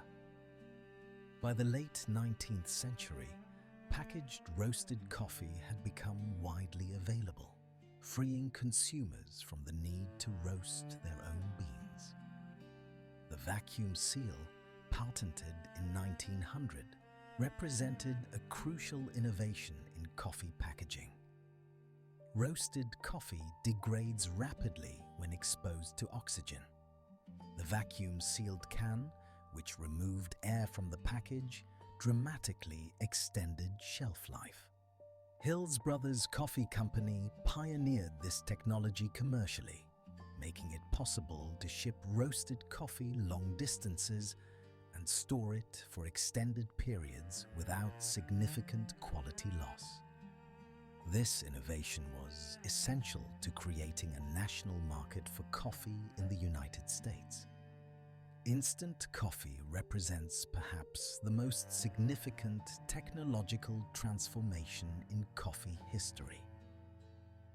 The concept of soluble coffee that could be prepared simply by adding water had been pursued since the early 19th century, but practical commercial production proved elusive. The Japanese-American chemist Satoru Kato received a patent for a stable soluble coffee powder in 1901, though his product achieved limited commercial success. George Constant Louis Washington, a Belgian living in Guatemala, developed a more successful instant coffee product around 1906. His Red E coffee became the first mass-market instant coffee, particularly popular with the US military during World War I. Soldiers fighting in the trenches of Europe appreciated a hot coffee that required no brewing equipment and minimal time to prepare. The association of instant coffee with military service helped normalize its use among American men. The true revolution in instant coffee came with Nestlé's development of spray drying technology, which produced Nescafé in 1938. Spray drying produced a more soluble powder with better flavor than earlier methods. The company invested heavily in promoting Nescafé, and by the mid-20th century, instant coffee had become a major segment of the global coffee market. In some countries, particularly the United Kingdom, instant coffee came to dominate home consumption. Instant coffee represented a fundamental shift in what coffee meant. The beverage became dissociated from the bean itself. Consumers no longer needed to understand coffee preparation. The ritual of brewing, with its attention to grind size, water temperature, and timing, disappeared. Coffee became a commodity product, distinguished more by brand than by quality or origin. The convenience was undeniable, but something essential was lost in the transformation. The percolator, invented in various forms throughout the 19th century, became the dominant homebrewing method in the United States by the early 20th century. Electric percolators, introduced in the 1910s, automated the process. Coffee was boiled repeatedly through the grounds, producing a hot, strong, but often over-extracted and bitter brew. The percolator's popularity reflected American values of convenience and automation, but it produced coffee that would be considered undrinkable by contemporary quality standards. The drip coffee maker, which would eventually replace the percolator, underwent its own evolution during this period. The German Melitta Benz invented the paper coffee filter in 1908, solving the problem of sediment in brewed coffee. Her simple innovation, using blotting paper to filter coffee, created a product category that continues to this day. Melitta's company, still operating, helped establish drip brewing as a standard method. Commercial coffee brewing technology also advanced significantly. Large urns that could hold and dispense multiple gallons of coffee became standard in diners, offices, and institutions. These commercial brewers prioritized volume and heat retention over quality.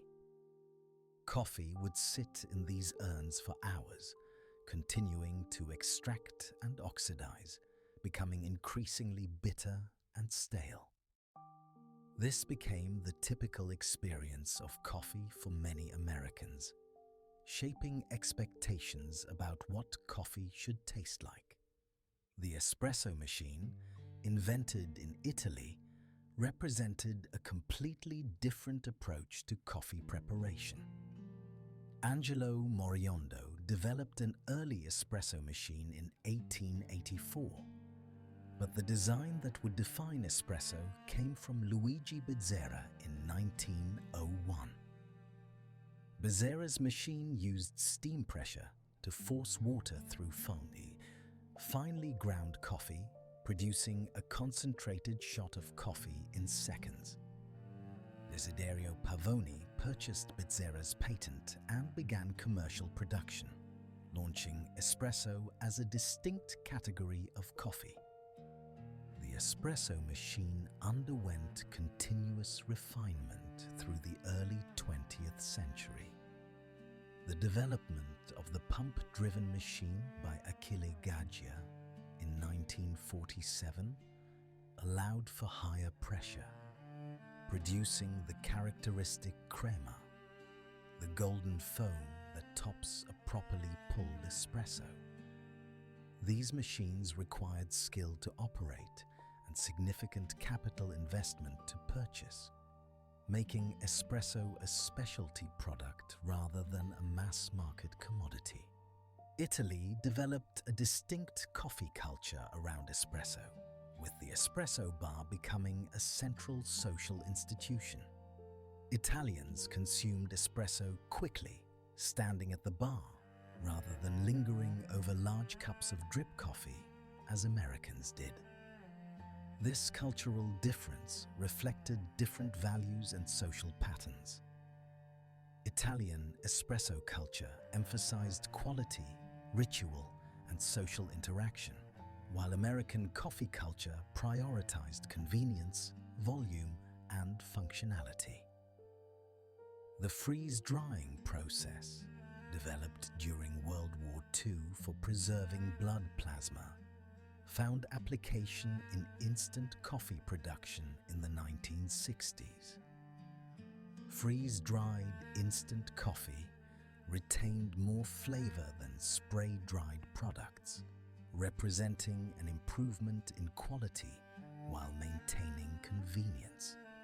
Nestlé and other instant coffee manufacturers invested heavily in freeze-drying capacity, and the improved product helped sustain instant coffee's market share, even as other forms of coffee were evolving. Coffee vending machines, which became common in workplaces and public spaces in the mid-20th century, represented another form of coffee automation. These machines dispensed coffee at the push of a button, requiring no brewing knowledge or equipment. The quality was generally poor, but the convenience was unmatched. For many workers, the coffee vending machine became their primary source of coffee during working hours, further normalizing low-quality, convenience-oriented coffee consumption. The technological transformation of coffee during this period reflected broader trends in food industrialization. The emphasis on convenience, standardization, and brand marketing that characterized processed food production applied equally to coffee. Large corporations invested in advertising to build brand loyalty. Regional taste preferences were identified and catered to.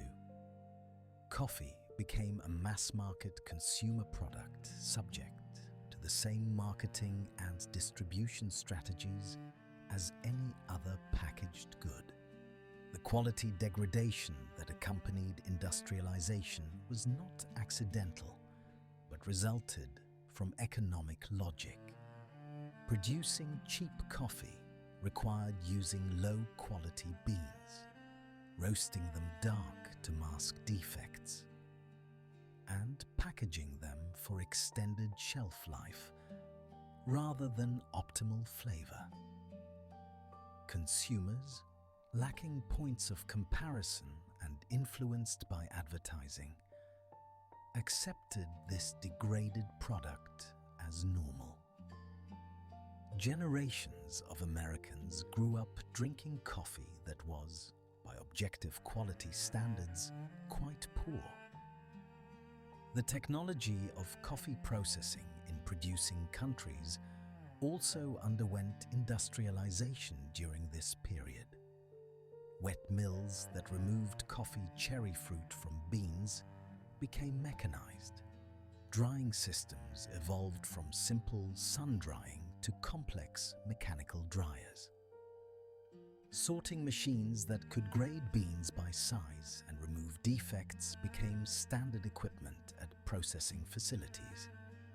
These technological improvements increased efficiency and consistency, though they also increased the capital requirements for coffee processing. The Green Revolution in agriculture, which began in the 1950s, affected coffee production as well. New high-yield coffee varieties were developed. Chemical fertilizers and pesticides became widely used.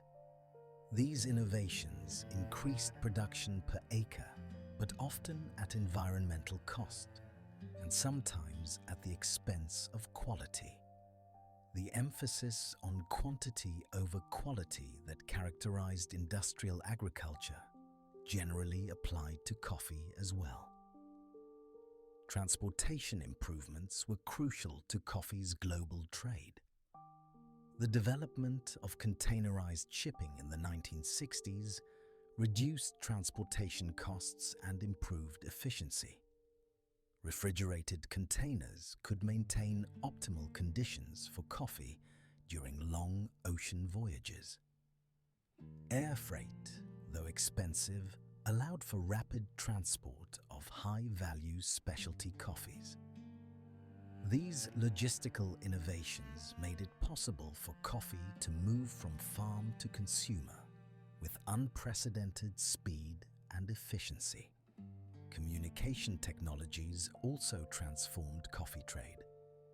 The telegraph and later the telephone allowed for real-time price negotiations between buyers in consuming countries and sellers in producing countries. Futures markets, where coffee could be bought and sold for future delivery, became sophisticated financial instruments.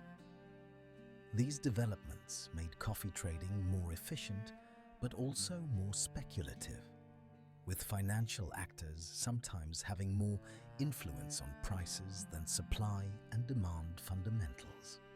The standardization of coffee grading and quality assessment emerged during this period as trade expanded and became more complex. Organizations developed systems for classifying coffee by bean size, defect count, and other physical characteristics. Cupping, the professional tasting of coffee to assess quality, became more systematic with standardized protocols. These quality assessment systems allowed buyers and sellers to communicate about coffee attributes and ensured minimum standards, though they said little about the positive qualities that might make a coffee exceptional. The technological transformation of coffee during the industrial era had profound and contradictory effects. It made coffee accessible to far more people at lower cost. It increased efficiency in production, processing, and distribution. It created jobs in manufacturing, marketing, and retail. But it also degraded quality, reduced diversity, and concentrated power in the hands of large corporations. The coffee that emerged from this industrial revolution bore little resemblance to the carefully prepared beverage that had been consumed in the coffeehouses of Constantinople or the elegant cafes of Paris. This degradation would eventually provoke a reaction. The specialty coffee movement that emerged in the late 20th century was in part a rebellion against industrial coffee, an attempt to recover quality, craftsmanship, and connection to origin that mass production had destroyed. But that movement was only possible because industrial coffee had first created a mass market and the technological infrastructure that specialty coffee would then adapt to different ends. The Industrial Revolution in coffee demonstrated that technology is never neutral. It embodies values and serves interests. The technologies that industrialized coffee served the interests of large corporations seeking profit through scale and efficiency. They served consumers who valued convenience and low cost over quality. They reflected cultural values that prioritized standardization and predictability. Understanding this technological history is essential to understanding both how we arrived at the contemporary coffee landscape and what alternatives might be possible. Chapter 8: Brand Empires and Mass Market Coffee. The transformation of coffee from anonymous commodity into branded consumer product represents one of the most successful applications of modern marketing techniques to a traditional agricultural product. The rise of coffee brands in the United States during the late 19th and early 20th centuries created corporate giants that would dominate the global coffee market for decades. Understanding how these brands were built reveals much about American consumer culture, the power of advertising, and the economic structures of the modern coffee industry. James Folger founded the pioneer steam coffee and spice mills in San Francisco in 1850, serving the California gold rush population. Folger's success came from recognizing that miners and settlers valued convenient, pre-roasted coffee. The company developed efficient roasting and packaging operations that could supply a growing market. By the early 20th century, Folger coffee had become the dominant brand in the western United States, its red and a ubiquitous presence in American kitchens. The Folgers' marketing strategy emphasized consistency and reliability. Their advertising promised that every can would deliver the same taste, addressing consumer anxiety about quality variation in coffee. This emphasis on standardization while antithetical to the concept of coffee as an agricultural product with natural variation, resonated with consumers who wanted predictability. Folgers succeeded by transforming coffee from a potentially inconsistent agricultural product into a manufactured good with guaranteed specifications. Joel Cheek developed the Maxwell House brand in Nashville, Tennessee in the 1890s. The brand name came from the Maxwell House Hotel where Cheek's coffee blend was served. According to marketing legend, President Theodore Roosevelt declared Maxwell House coffee good to the last drop, providing a slogan the brand used for decades. Historians remain uncertain whether Roosevelt actually made this statement, but the story illustrates how brands create narratives that give products meaning beyond their physical attributes.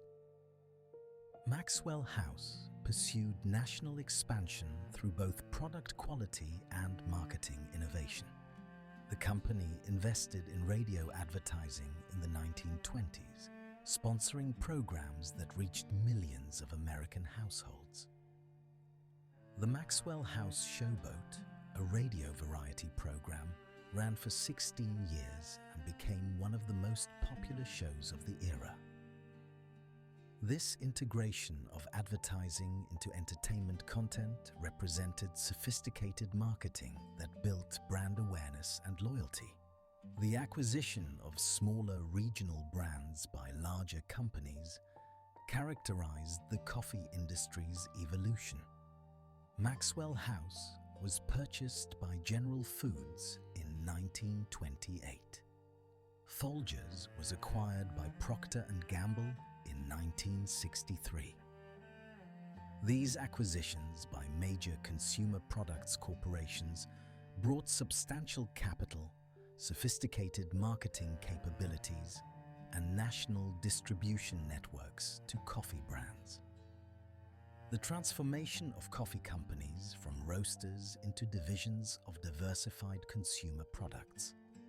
Giants changed the industry fundamentally. The Hills Brothers Coffee Company, mentioned earlier for its vacuum can innovation, built its brand on technological leadership. Their advertising emphasized the freshness and quality preservation that vacuum packing provided. This appeal to technological superiority resonated with American consumers who associated technology with progress and modernity. Hills Brothers successfully positioned itself as the innovative, quality-focused brand, though whether the product actually delivered superior quality is debatable. Advertising became increasingly important to coffee brand success as competition intensified. Companies sponsored radio programs, bought newspaper and magazine advertisements, and later invested heavily in television advertising. The advertising focused not on coffee's origins or quality characteristics, but on lifestyle aspirations and emotional appeals. Coffee advertisements sold an idealized vision of American domestic life, with coffee serving as the beverage that brought families together and started productive days. The post-World War II period saw coffee advertising reach new levels of sophistication and ubiquity. Television commercials brought coffee into American living rooms nightly. Memorable jingles and catchphrases became part of popular culture. The best part of waking up is Folgers in your cup, and similar slogans achieved widespread recognition. This saturation advertising required enormous investments, but created powerful brand equity that translated into market share and pricing power.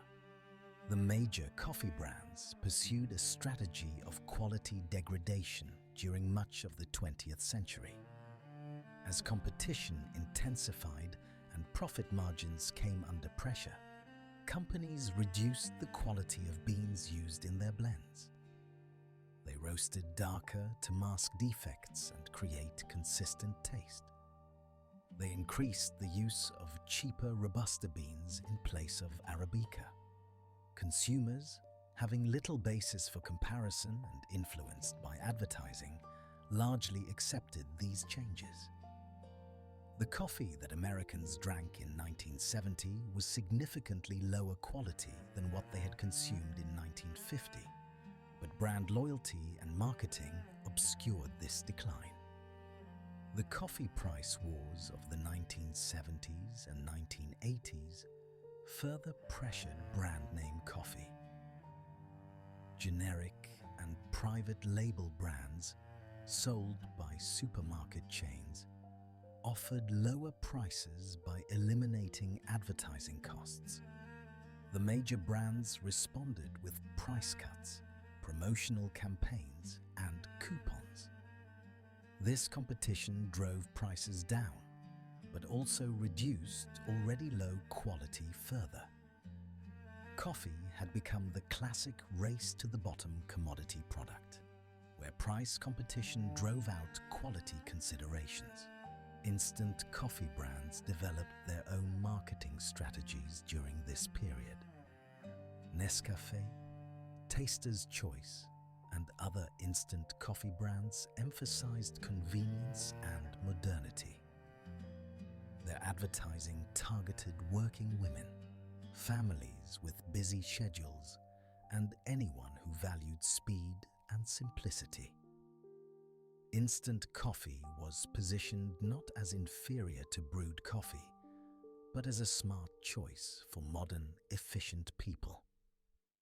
This marketing successfully created a distinct market segment where instant coffee was preferred precisely because of, not despite, its different characteristics.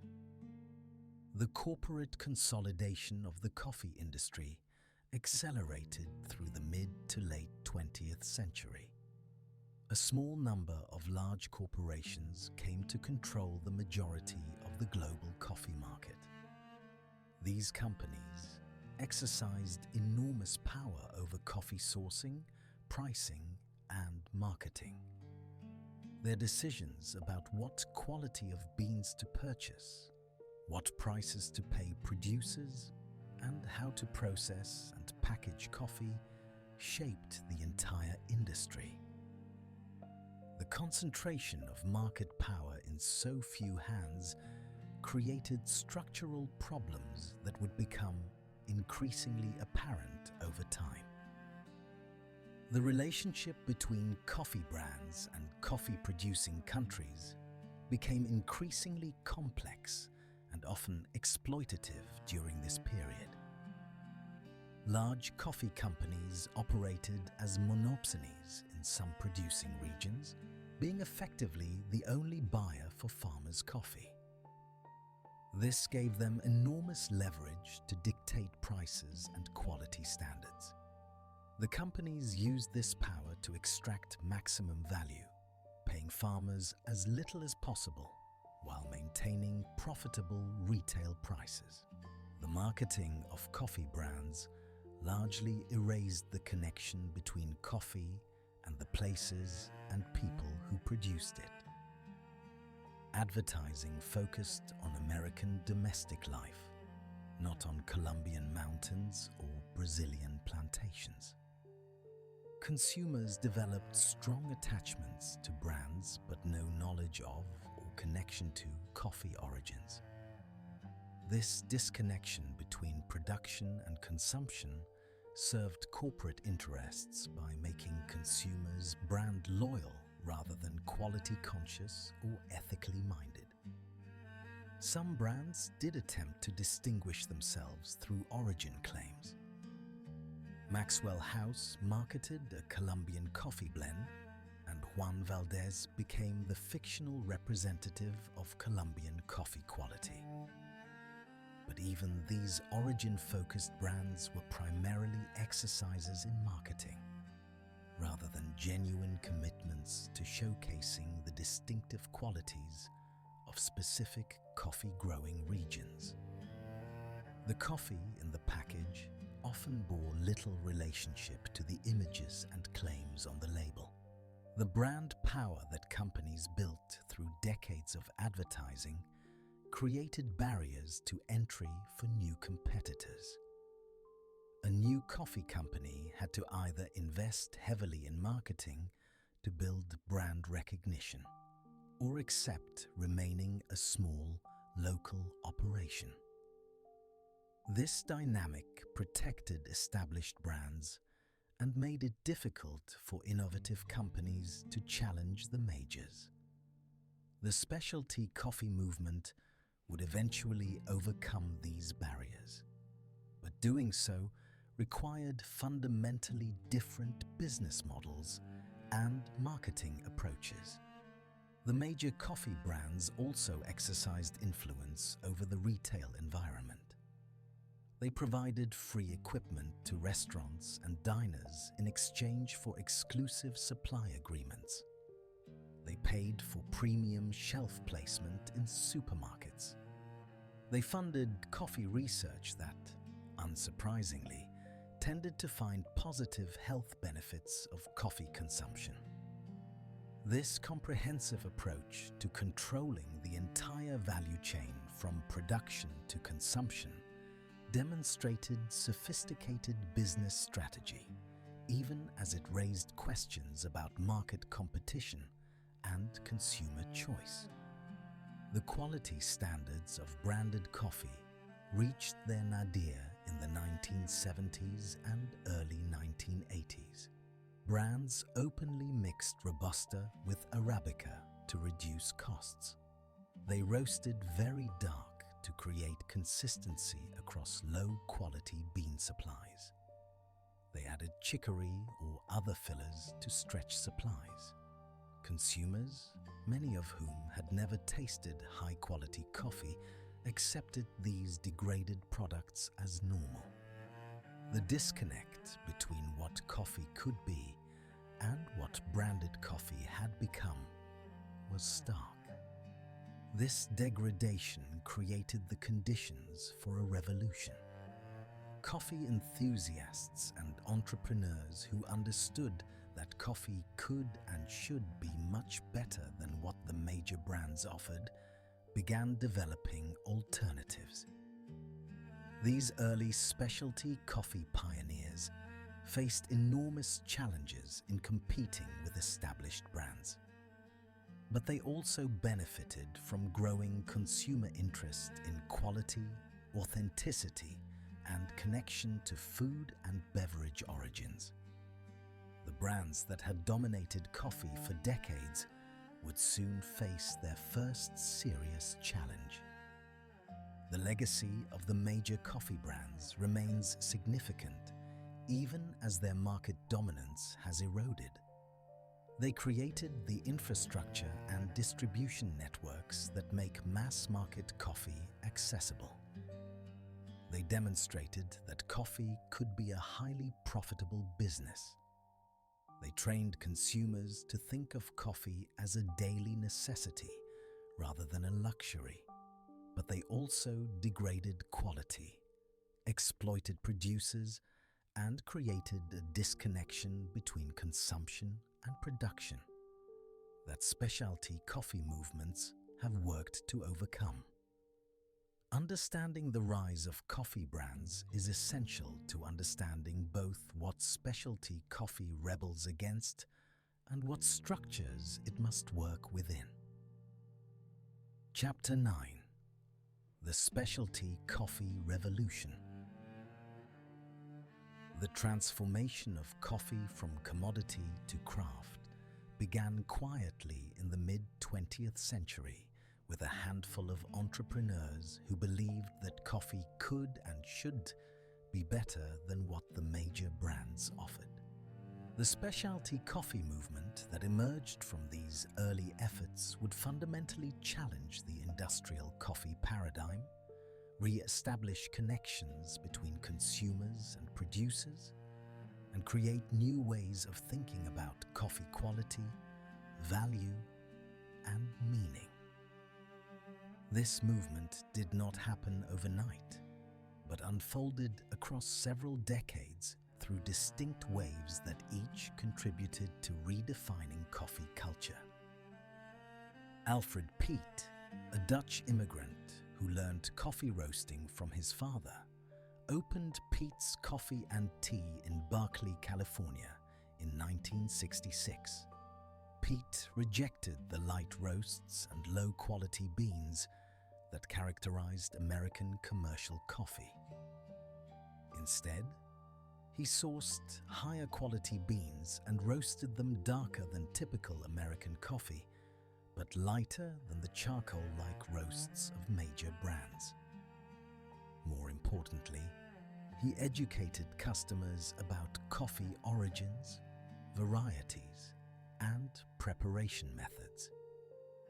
Peet's shop became a gathering place for coffee enthusiasts who wanted something better than supermarket brands. Peet's importance to coffee history extends beyond his own shops. He mentored and supplied the founders of Starbucks during the early years of that company. The Starbucks founders, Jerry Baldwin, Zev Siegel, and Gordon Bulker, opened their first store in Seattle in 1971, initially selling Peet's roasted beans before eventually roasting their own. These connections between Peet's and Starbucks illustrate how specialty coffee culture developed through personal networks and mentorship rather than through corporate expansion. The early specialty coffee movement emphasized quality in sourcing, roasting, and preparation.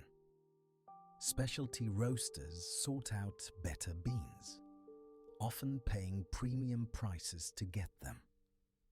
They experimented with roast profiles to bring out the distinctive characteristics of different coffees rather than creating bland uniformity. They taught customers how to prepare coffee properly, using methods that extracted flavor without over-extraction or bitterness. This educational component was crucial. Specialty coffee could only succeed if consumers understood why it was worth paying more. The Specialty Coffee Association of America, founded in 1982, provided institutional support for the growing specialty coffee industry. The association established quality standards, organized trade shows, and facilitated knowledge sharing among roasters, retailers, and other industry participants.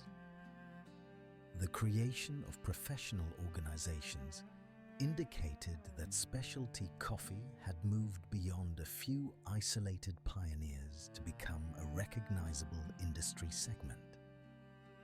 Starbucks, under Howard Schultz's leadership, beginning in the mid-1980s, transformed from a specialty coffee retailer into something different, a chain that brought elements of specialty coffee culture to a mass market.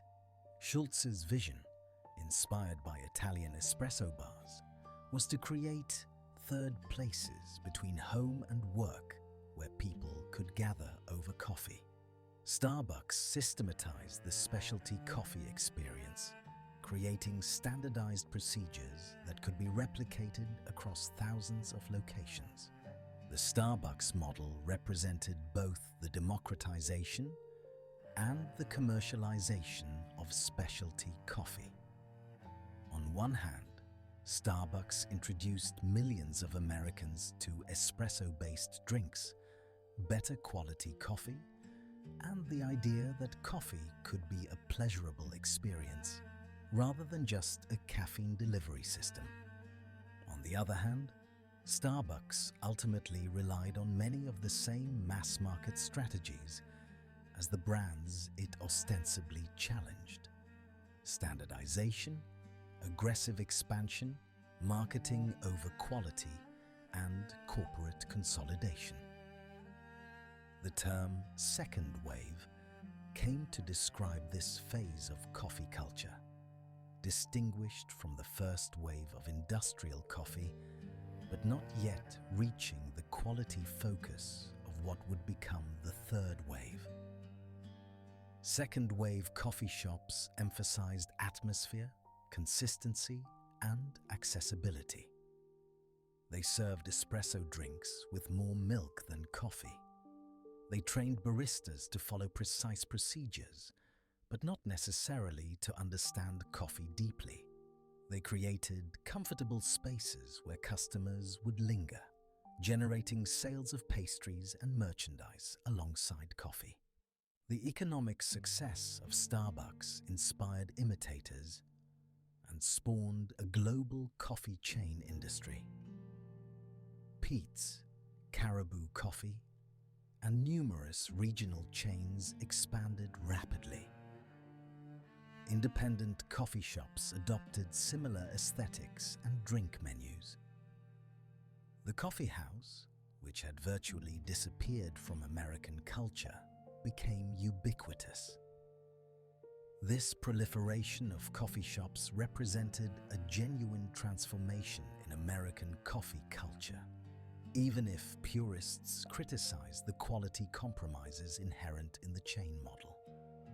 The third wave of coffee culture emerged in the late 1990s and early 2000s as a conscious rejection of second-wave commercialization. Third-wave roasters and shops emphasized transparency about coffee origins, direct relationships with producers, lighter roasts that showcased rather than obscured bean characteristics, and meticulous attention to preparation details. Companies like Intelligentsia, Counterculture, and Stumptown coffee roasters became leaders in this movement, though hundreds of smaller roasters shared similar values. The third wave approach treats coffee as an artisanal product similar to wine. Specific farms and even specific lots within farms are identified and celebrated. Processing methods, varietals, and terroir are discussed seriously. Cupping sessions where coffees are evaluated blind became standard practice. The emphasis shifted from creating consistent taste to exploring the diversity of flavors that coffee can express when grown, processed, and prepared optimally. Direct trade relationships between roasters and farmers became a core principle of third-wave coffee. Rather than buying coffee through commodity markets or importers, third-wave roasters visited farms, developed relationships with producers, and often paid prices far above fair trade minimums. These relationships aimed to align incentives between roasters and farmers around quality rather than just price. When roasters paid premium prices for exceptional coffee, farmers had incentive to invest in quality improvements. The environmental and social dimensions of coffee production received increased attention in specialty coffee. Fair trade certification, organic certification, and later sustainability certifications like Rainforest Alliance provided consumers with information about production conditions. These certifications had limitations and critics, but they represented attempts to address the ethical problems inherent in global coffee trade. Specialty coffee consumers tended to be more willing to pay premiums for ethically produced coffee, creating market incentives for better practices. The preparation methods emphasized in third-wave coffee shops reflected the quality focus. Pour-over methods like the Chemex, Hario V60, and Kalita wave allowed baristas to control every variable in brewing. Espresso preparation became almost scientific, with precise measurements of dose, yield, and extraction time. The AeroPress, invented in 2005, gained a cult following for its ability to produce excellent coffee quickly with simple equipment. These preparation methods required skill and attention, but could produce coffee that expressed the characteristics of exceptional beans. Latte art, the practice of creating designs in espresso drinks by manipulating milk foam, became an emblem of third-wave coffee culture. While skeptics dismissed it as superficial, latte art actually indicated proper milk steaming technique and demonstrated barista skill. Competitions in latte art, espresso preparation, and coffee brewing became important events in specialty coffee culture, elevating coffee preparation to a skilled craft comparable to cooking or mixology. The coffee scoring system developed by the Specialty Coffee Association provided a standardized method for evaluating coffee quality. Trained cuppers scored coffees on attributes like aroma, flavor, aftertaste, acidity, body, balance, and overall impression. Coffees scoring 80 points or above on the 100-point scale qualified as specialty grade. This scoring system created a common language for discussing quality and allowed objective comparison of different coffees. It also provided a basis for premium pricing. The highest scoring coffees could command prices far above commodity levels. The micro-lot and single origin phenomenon pushed the focus on provenance to new levels.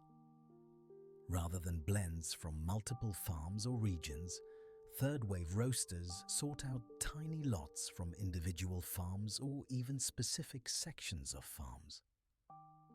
These micro-lots, sometimes consisting of just a few bags of coffee, allowed for maximum traceability and showcased the effects of terroir on coffee flavor. The market for these ultra-premium coffees remained small, but influenced broader specialty coffee culture. Coffee education became an industry unto itself. The Specialty Coffee Association developed certification programs for baristas, roasters, and green coffee buyers. Private companies offered training courses and certifications. Books, websites, and videos teaching coffee preparation methods proliferated. This educational infrastructure supported the growth of specialty coffee by creating knowledgeable baristas and consumers who could appreciate and prepare high-quality coffee. The economic impact of specialty coffee extended to producing countries. Farmers who could produce coffee that scored highly in cupping competitions and met specialty standards could earn significantly more than commodity prices. This created incentives for investment in quality rather than just quantity. Some producing regions developed specialty coffee reputations that allowed all farmers in the area to command premiums. The Cup of Excellence competitions, held annually in multiple countries, identified the very best coffees and auctioned them to roasters, sometimes achieving record prices. However, specialty coffee's benefits remained unevenly distributed. Most coffee farmers still sold into commodity markets at low prices. Access to specialty markets required knowledge, resources, and connections that many farmers lacked. The vast majority of coffee produced globally was not specialty grade and never would be, regardless of farmer effort. Critics argued that specialty coffee, while beneficial for some producers, did little to address the structural problems facing the majority of coffee farmers. The gender dynamics of coffee production received increased attention in specialty coffee discourse. Women performed much of the labor in coffee production, but often lacked control over the income coffee generated.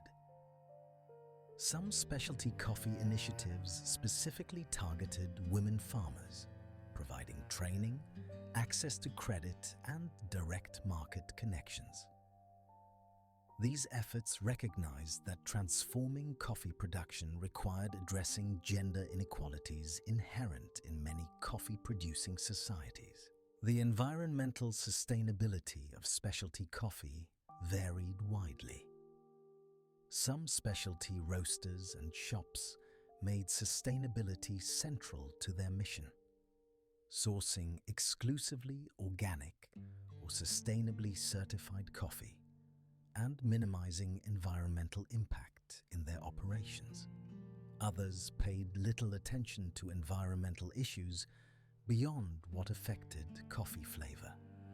The connection between specialty coffee and environmental responsibility was aspirational rather than inherent, requiring conscious commitment rather than following automatically from quality focus. The aesthetic dimension of third-wave coffee shops deserves mention. Many adopted a minimalist design aesthetic, emphasizing natural materials, clean lines, and careful lighting. This design approach created spaces that felt authentic and craft-focused rather than commercial. The physical environment communicated values of quality, transparency, and attention to detail that aligned with the coffee being served. Whether this aesthetic sometimes crossed into self-parody or exclusivity is a fair question, but it successfully created a distinct identity for third-wave coffee culture. The specialty coffee movement's relationship with technology evolved over time. Early specialty coffee emphasized traditional methods and craftsmanship, sometimes romanticizing low-tech approaches. More recently, specialty coffee has embraced technology when it serves quality goals. Precise temperature-controlled grinders, advanced espresso machines with programmable profiles, moisture meters for green coffee, and data analytics for roasting all find acceptance in specialty coffee when they improve results. Technology becomes problematic only when it substitutes for rather than enhances craftsmanship. The global spread of specialty coffee culture has been rapid and broad. Third-wave coffee shops now operate in cities across Asia, Latin America, Africa, and the Middle East. Coffee-producing countries have developed their own domestic specialty coffee cultures, as farmers and entrepreneurs recognize the value in serving their best coffee locally rather than exporting everything. This globalization of specialty coffee demonstrates its appeal across cultures while also raising questions about cultural homogenization and the exportation of Western consumer culture. The economic model of specialty coffee businesses differs significantly from both commodity coffee and second-wave chains. Specialty roasters typically operate at smaller scale with higher margins, focusing on quality and reputation rather than volume. Many remain independently owned rather than seeking corporate acquisition or going public. This business model allows more flexibility and alignment with values, but limits growth potential and creates vulnerability to economic downturns. The tension between maintaining values and achieving economic sustainability challenges many specialty coffee businesses. The specialty coffee movement represents an attempt to reverse the degradation that industrial coffee wrought. It has successfully demonstrated that coffee can be appreciated as a complex, nuanced beverage worthy of the same attention given to wine or artisanal food. It has created economic opportunities for some farmers and elevated coffee preparation to a recognized craft.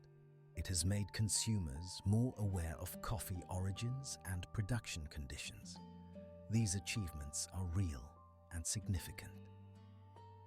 Whether specialty coffee can address the fundamental structural problems in global coffee trade, or whether it serves primarily as a premium market segment that leaves underlying inequalities intact, remains an open question. Chapter 10. Third Wave: Ethics and Direct Trade. The ethical dimensions of coffee production and consumption have moved from the periphery to the center of specialty coffee discourse. The third wave's emphasis on quality created space for conversations about fairness, sustainability, and the social impact of coffee. These conversations have produced various certification schemes, alternative trade models, and consumer movements aimed at creating a more equitable and sustainable coffee system. Understanding these efforts requires examining both their achievements and their limitations. Fair trade coffee, while predating the third wave, gained prominence as specialty coffee grew. The fair trade model emerged in the 1980s as a response to coffee price crises that devastated producing communities. Fair trade certification guaranteed farmers a minimum price and required democratic organization and environmental standards. For consumers, the fair trade label provided assurance that their coffee purchases supported farmer welfare rather than exploitation. The fair trade model has helped thousands of farmers access better prices and more stable income. Fair trade premiums fund community development projects like schools and health clinics. The requirement for democratic cooperatives empowers farmers who previously had little voice in coffee trade decisions. These benefits are real and have improved lives in many coffee-producing communities. However, fair trade has also faced substantive criticism. The minimum price, while helpful, is often set below the actual cost of sustainable production. The certification process is costly and complex, limiting access for the poorest farmers. Some research suggests that fair trade benefits primarily flow to farmers in the best position already, rather than reaching the most marginalized producers. The guaranteed price can discourage quality improvement, since farmers receive the same price regardless of whether their coffee is exceptional or merely adequate. Direct trade emerged partly as a response to perceived limitations in fair trade. Direct trade involves roasters establishing relationships directly with farmers or cooperatives, eliminating intermediaries. Roasters visit farms, cup coffees extensively, and pay premium prices for quality. These relationships often include long-term commitments, technical assistance, and sometimes even financing for improvements in processing or cultivation. Direct trade proponents argue that this model better aligns incentives around quality while providing farmers more income than fair trade minimums. The close relationships allow roasters and farmers to communicate directly about quality attributes and market preference. The premium prices paid in direct trade can far exceed fair trade minimums when coffee quality is high. For roasters, direct trade provides supply chain transparency and access to exceptional coffees unavailable through commodity channels. The challenges with direct trade include its limited scalability and lack of standardization. Direct trade requires resources that small roasters may lack. The model depends on trust and personal relationships, which can be fragile. Without third-party verification, direct trade claims can be difficult for consumers to verify. Some companies use direct trade language as marketing without substantive commitments to farmer welfare. The absence of agreed-upon standards for what constitutes genuine direct trade creates confusion and potential for abuse. Relationship coffee represents an evolution of direct trade, emphasizing long-term partnerships over transactional relationships. Relationship coffee involves year-to-year commitments, collaborative quality improvement, and sometimes profit-sharing or ownership stakes. Some roasters have partnered with farmers to develop new varieties or processing methods, sharing the risks and rewards. These deep partnerships can produce both exceptional coffee and meaningful improvement in farmer livelihoods.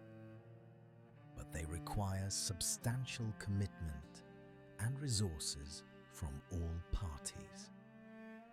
The organic certification of coffee addresses environmental concerns, but has complex implications.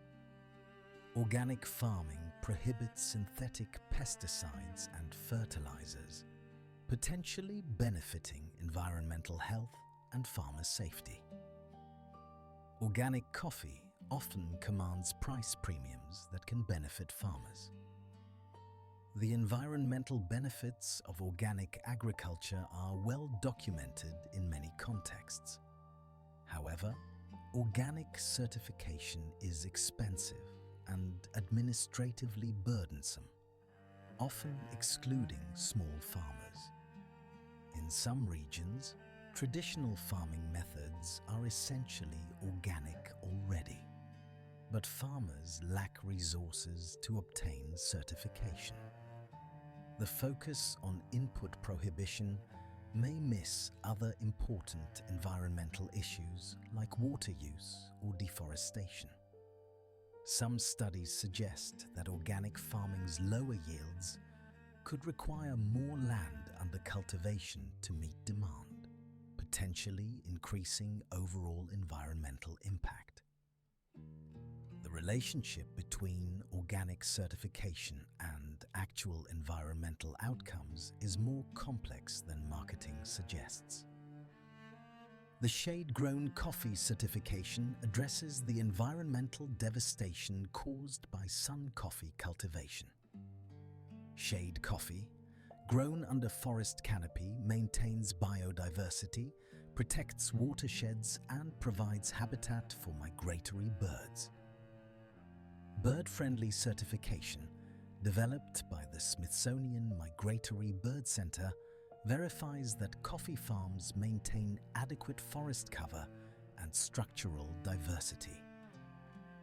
These certifications effectively address one of coffee's major environmental impacts. The economic viability of shade coffee depends on price premiums that consumers must be willing to pay.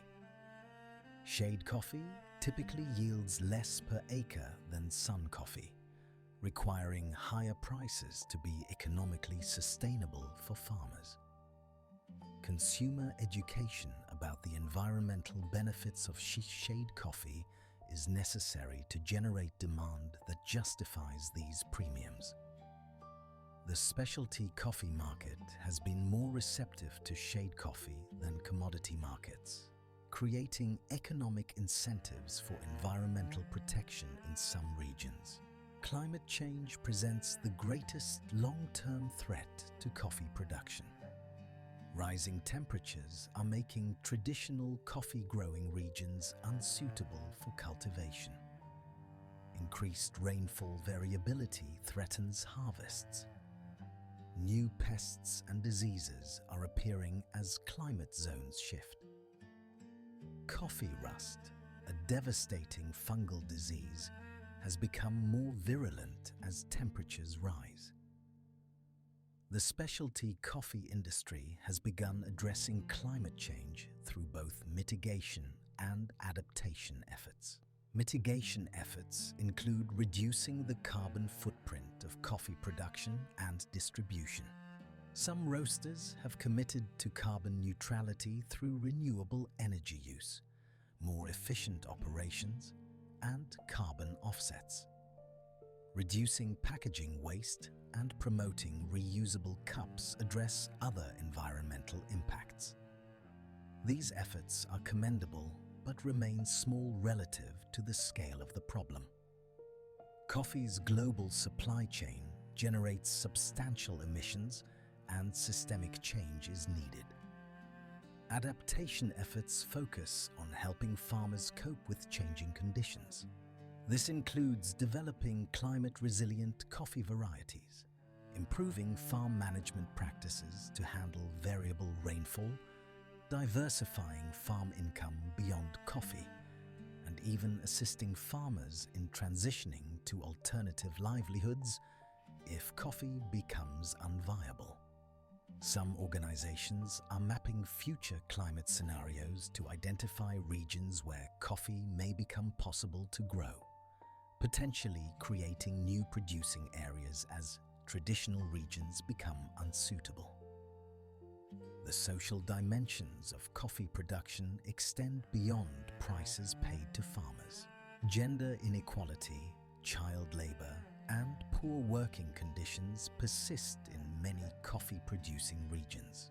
Some certification schemes attempt to address these issues through standards requiring safe working conditions, fair wages for hired labor, and prohibition of child labor. The effectiveness of these standards depends on verification and enforcement, which remain challenging in remote farming areas with limited government oversight. The feminization of poverty in coffee-producing regions is particularly acute. Women perform much of the labor, but often lack control over income or decision-making authority. Some initiatives specifically target women through touring programs, leadership development, and access to credit. These gender-focused interventions recognize that transforming coffee production requires addressing power imbalances within farming households and communities. The specialty coffee industry's approach to transparency has evolved significantly. Many roasters now publish detailed information about their sourcing practices, prices paid to farmers, and supply chain relationships. This transparency allows consumers to make informed choices and holds companies accountable to stated values. However, transparency alone does not guarantee justice. A transparent but still exploitative relationship is not necessarily better than an opaque but fair one. Transparency must be coupled with substantive commitments to equitable practices. The consumer's role in ethical coffee is complex. Consumer demand for sustainably produced, fairly traded coffee creates market incentives for better practices. Consumer willingness to pay premium prices makes direct trade and other alternative models economically viable.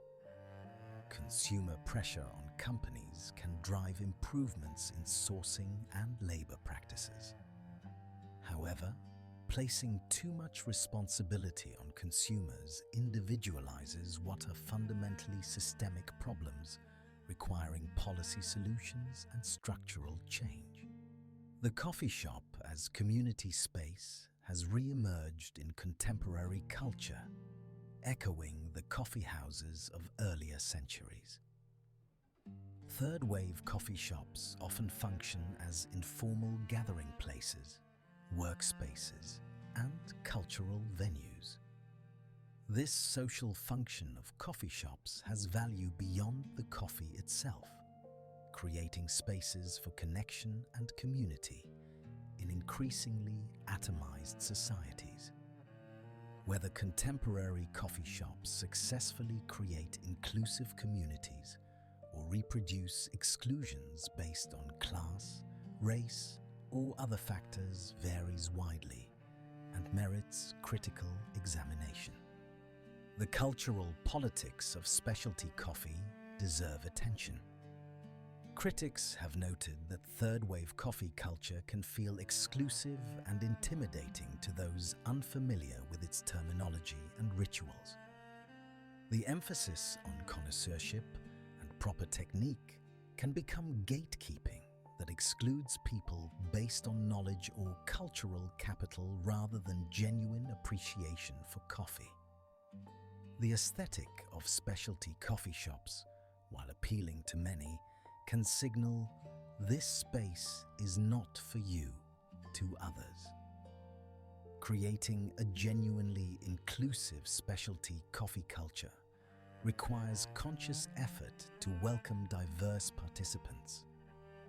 The economic accessibility of specialty coffee also raises equity questions.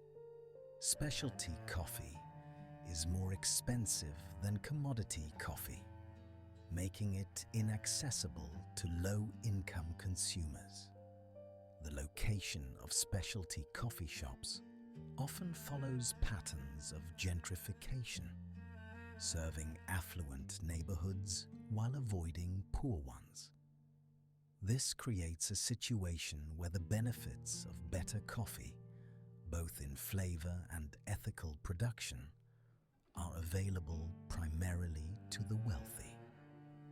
Some specialty coffee businesses have attempted to address this through pay-what-you-can models, community discounts, or location choices.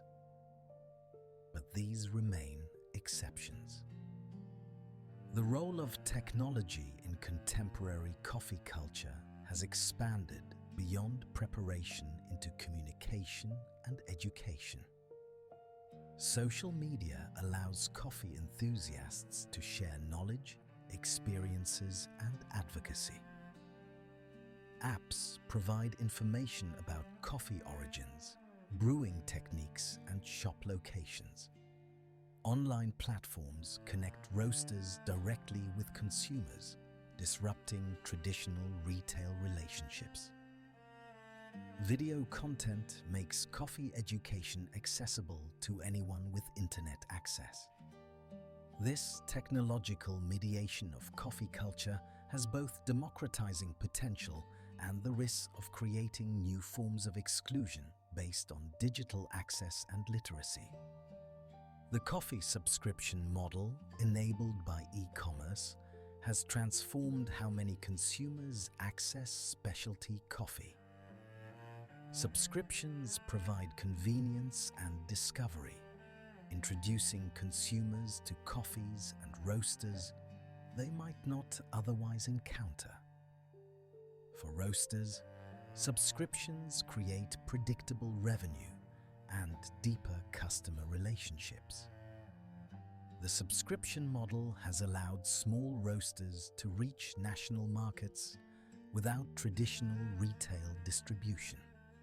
However, the proliferation of subscription services creates its own challenges of overwhelming choice and the potential for consumer decision fatigue. The notion of coffee as craft has elevated the status of baristas and roasters from service workers to skilled practitioners. This professionalization has brought higher wages and more respect for coffee work in specialty contexts, though commodity coffee service remains low-paid and undervalued. The craft framework allows practitioners to take pride in their work and develop careers in coffee rather than treating it as transitory employment. However, the craft discourse can also romanticize labor in ways that obscure continued economic precarity for many coffee workers. The influence of specialty coffee culture has extended back into producing countries where local specialty coffee scenes have emerged. Urban consumers in Bogota, Addis Ababa, and San Jose now have access to the best coffees their countries produce, served in third-wave shops. This development challenges the historical pattern where the best coffee was always exported. Domestic specialty coffee markets in producing countries create new value retention opportunities and begin to address the colonial pattern of consuming countries, determining what quality means. The competition culture in specialty coffee, including barista championships and coffee brewing competitions, has become both showcase for skill and driver of innovation. These competitions push technical boundaries, demonstrate what is possible with exceptional coffee and skilled preparation, and raise the profile of winning baristas and roasters. The competitive aspect can foster excellence, but also creates hierarchies and can make coffee culture feel intimidating rather than welcoming. The legacy of third-wave ethics in coffee is mixed.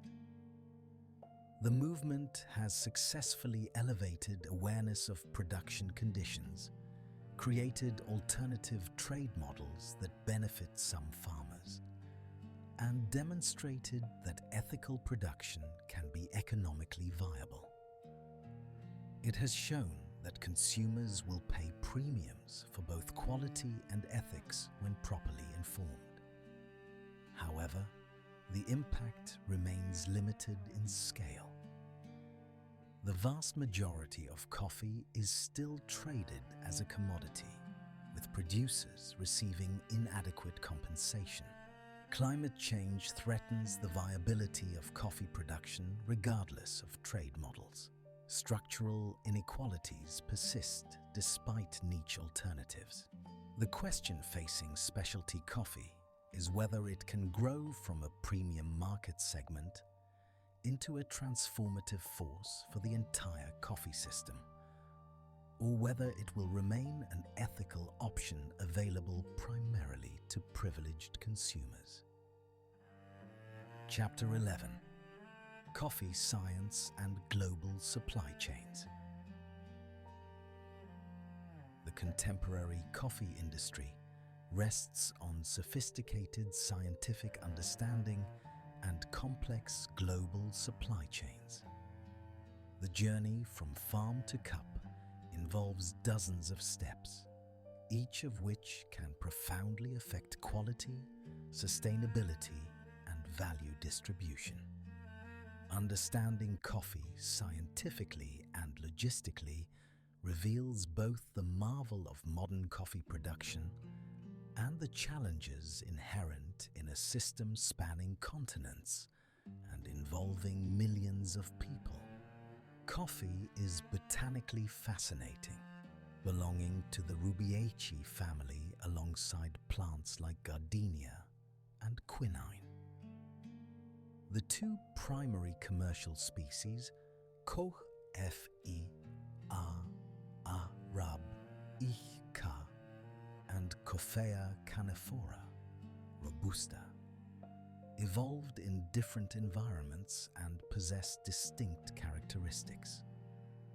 Arabica, originating in Ethiopian highlands, prefers cooler temperatures and higher altitudes, produces more complex flavors and contains less caffeine. Robusta, native to Central and West Africa, tolerates warmer conditions, resists diseases better, and has higher caffeine content but generally less desirable flavor. Within Arabica, numerous varieties and cultivars exist, each with genetic traits affecting flavor, yield, disease resistance, and environmental adaptation. Typica and Bourbon are considered heirloom varieties from which many other cultivars descended. Caturra, a natural mutation of Bourbon, provides higher yields in smaller plants. The Catimor hybrids combine Arabica with Robusta genetics to improve disease resistance, though often with flavor compromises. More recently developed varieties like Gesha or Geisha, which produces floral, tea-like coffees that command record prices, demonstrate the diversity within Arabica. Coffee breeding represents an ongoing scientific endeavor addressing multiple challenges simultaneously. Breeders work to develop varieties combining excellent flavor, high yield, disease resistance, and climate adaptability. This requires decades of work, as coffee plants take 3 to 4 years to begin bearing fruit, and genetic outcomes cannot be fully assessed until plants mature. The complexity increases because coffee quality results from genetic factors interacting with environmental conditions and processing methods. Coffee rust, caused by the fungus Hemileia vastatrix, has devastated coffee production repeatedly throughout history. The disease destroyed Ceylon's coffee industry in the 19th century and continues threatening producers today. Breeding rust-resistant varieties is a priority, but the fungus evolves, overcoming resistance. This evolutionary arms race between coffee plants and pathogens requires ongoing research and vigilance. Climate change, by creating more favorable conditions for rust and other diseases, intensifies these challenges. The chemistry of coffee fascinates scientists and coffee professionals alike. Coffee contains over 1,000 chemical compounds, contributing to its flavor, aroma, and effects. Caffeine, the most famous coffee compound, serves as a natural pesticide in the plant, but acts as a stimulant in humans by blocking adenosine receptors in the brain. The concentration of caffeine varies by species, variety, and growing conditions, but typically ranges from 1 to 2% of the bean's mass. Chlorogenic acids, a group of polyphenols abundant in coffee, contribute to acidity and astringency. During roasting, chlorogenic acids break down into quinic acid and caffeic acid, which contribute to coffee's characteristic bitterness, especially in darker roasts. The complexity of coffee flavor arises from interactions among hundreds of compounds created or modified during roasting through pyrolysis, Maillard reactions, and caramelization. The Maillard reaction, responsible for browning in many cooked foods, creates much of coffee's flavor complexity. Amino acids and reducing sugars react at high temperatures to produce hundreds of new compounds. The specific compounds created depend on temperature, time, and the initial composition of the green coffee. This is why roast profile so dramatically affects final flavor. Processing methods critically influence coffee quality and flavor. The two primary methods, washed and natural, represent fundamentally different approaches. Washed processing removes the fruit from the bean shortly after harvest, then ferments the beans in water to remove remaining mucilage before drying. This process produces cleaner, more acidic coffees that clearly express terroir. Natural processing allows the entire cherry to dry around the bean before removing the fruit. This imparts fruity, sometimes fermented flavors to the coffee, but risks over-fermentation if not carefully managed. Honey processing, popular in Central America, represents a middle path where some mucilage remains on the bean during drying. The amount of mucilage left determines the processing classification: white honey, yellow honey, red honey, or black honey. Experimental processing methods, including anaerobic fermentation and carbonic maceration adapted from wine production, continue to push flavor boundaries and create new sensory experiences. The terroir concept, borrowed from wine, applies meaningfully to coffee. Soil composition, altitude, rainfall patterns, temperature ranges, and sun exposure all affect how coffee grows and what flavors develop. Volcanic soils in regions like Guatemala and Indonesia provide minerals that influence flavor. High-altitude coffees develop more slowly, producing denser beans with greater complexity. The interaction between variety and environment creates distinctive regional flavor profiles. Fruity, winey. Ethiopian coffees differ markedly from chocolatey, nutty Brazilian coffees or bright, citrusy Kenyan coffees.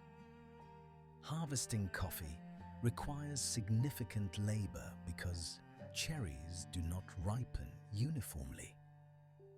Selective picking, where harvesters return to the same trees multiple times to pick only ripe cherries, produces better quality but costs more.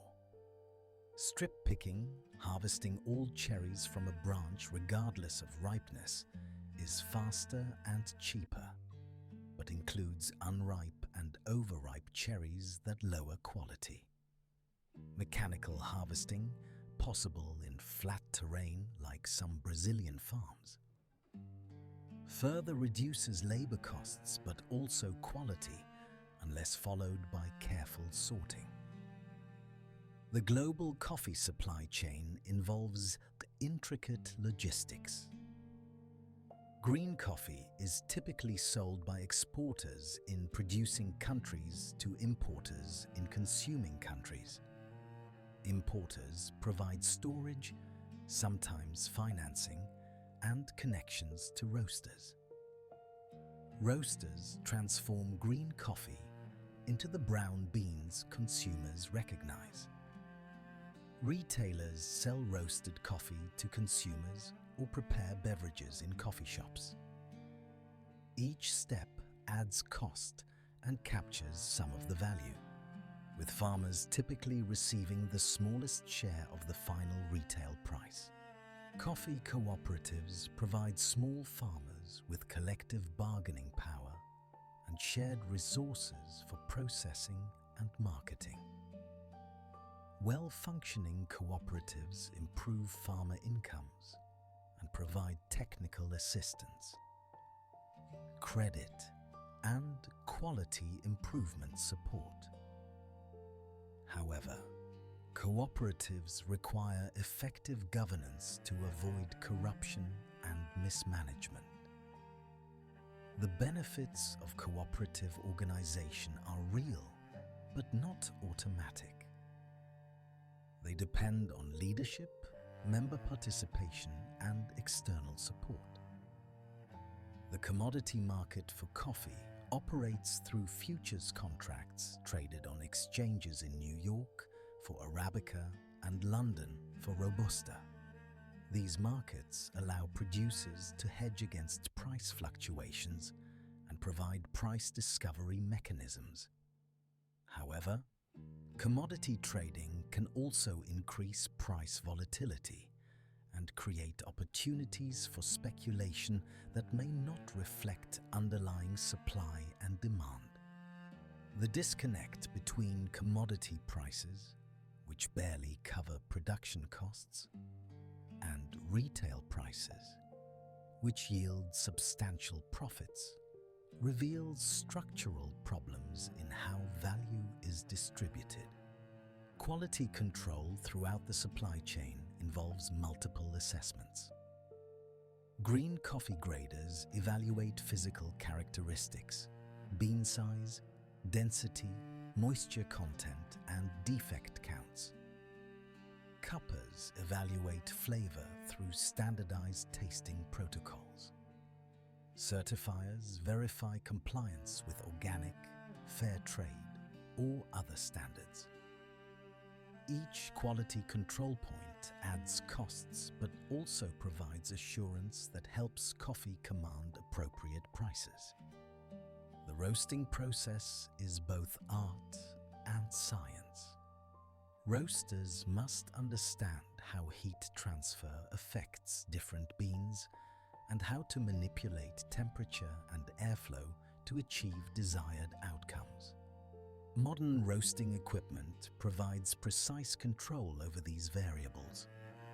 Roast profiling software allows roasters to record and replicate successful roasts or experiment with modifications.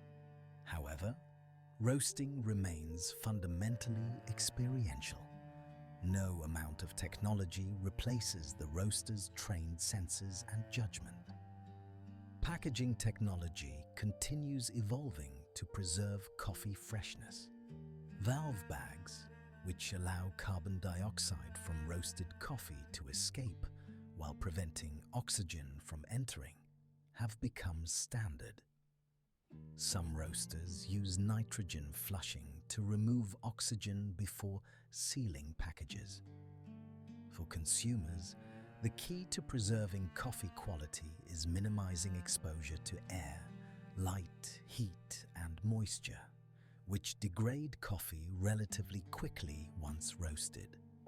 Grinding coffee immediately before brewing maximizes flavor, as ground coffee exposes vastly more surface area to oxygen, accelerating staleness.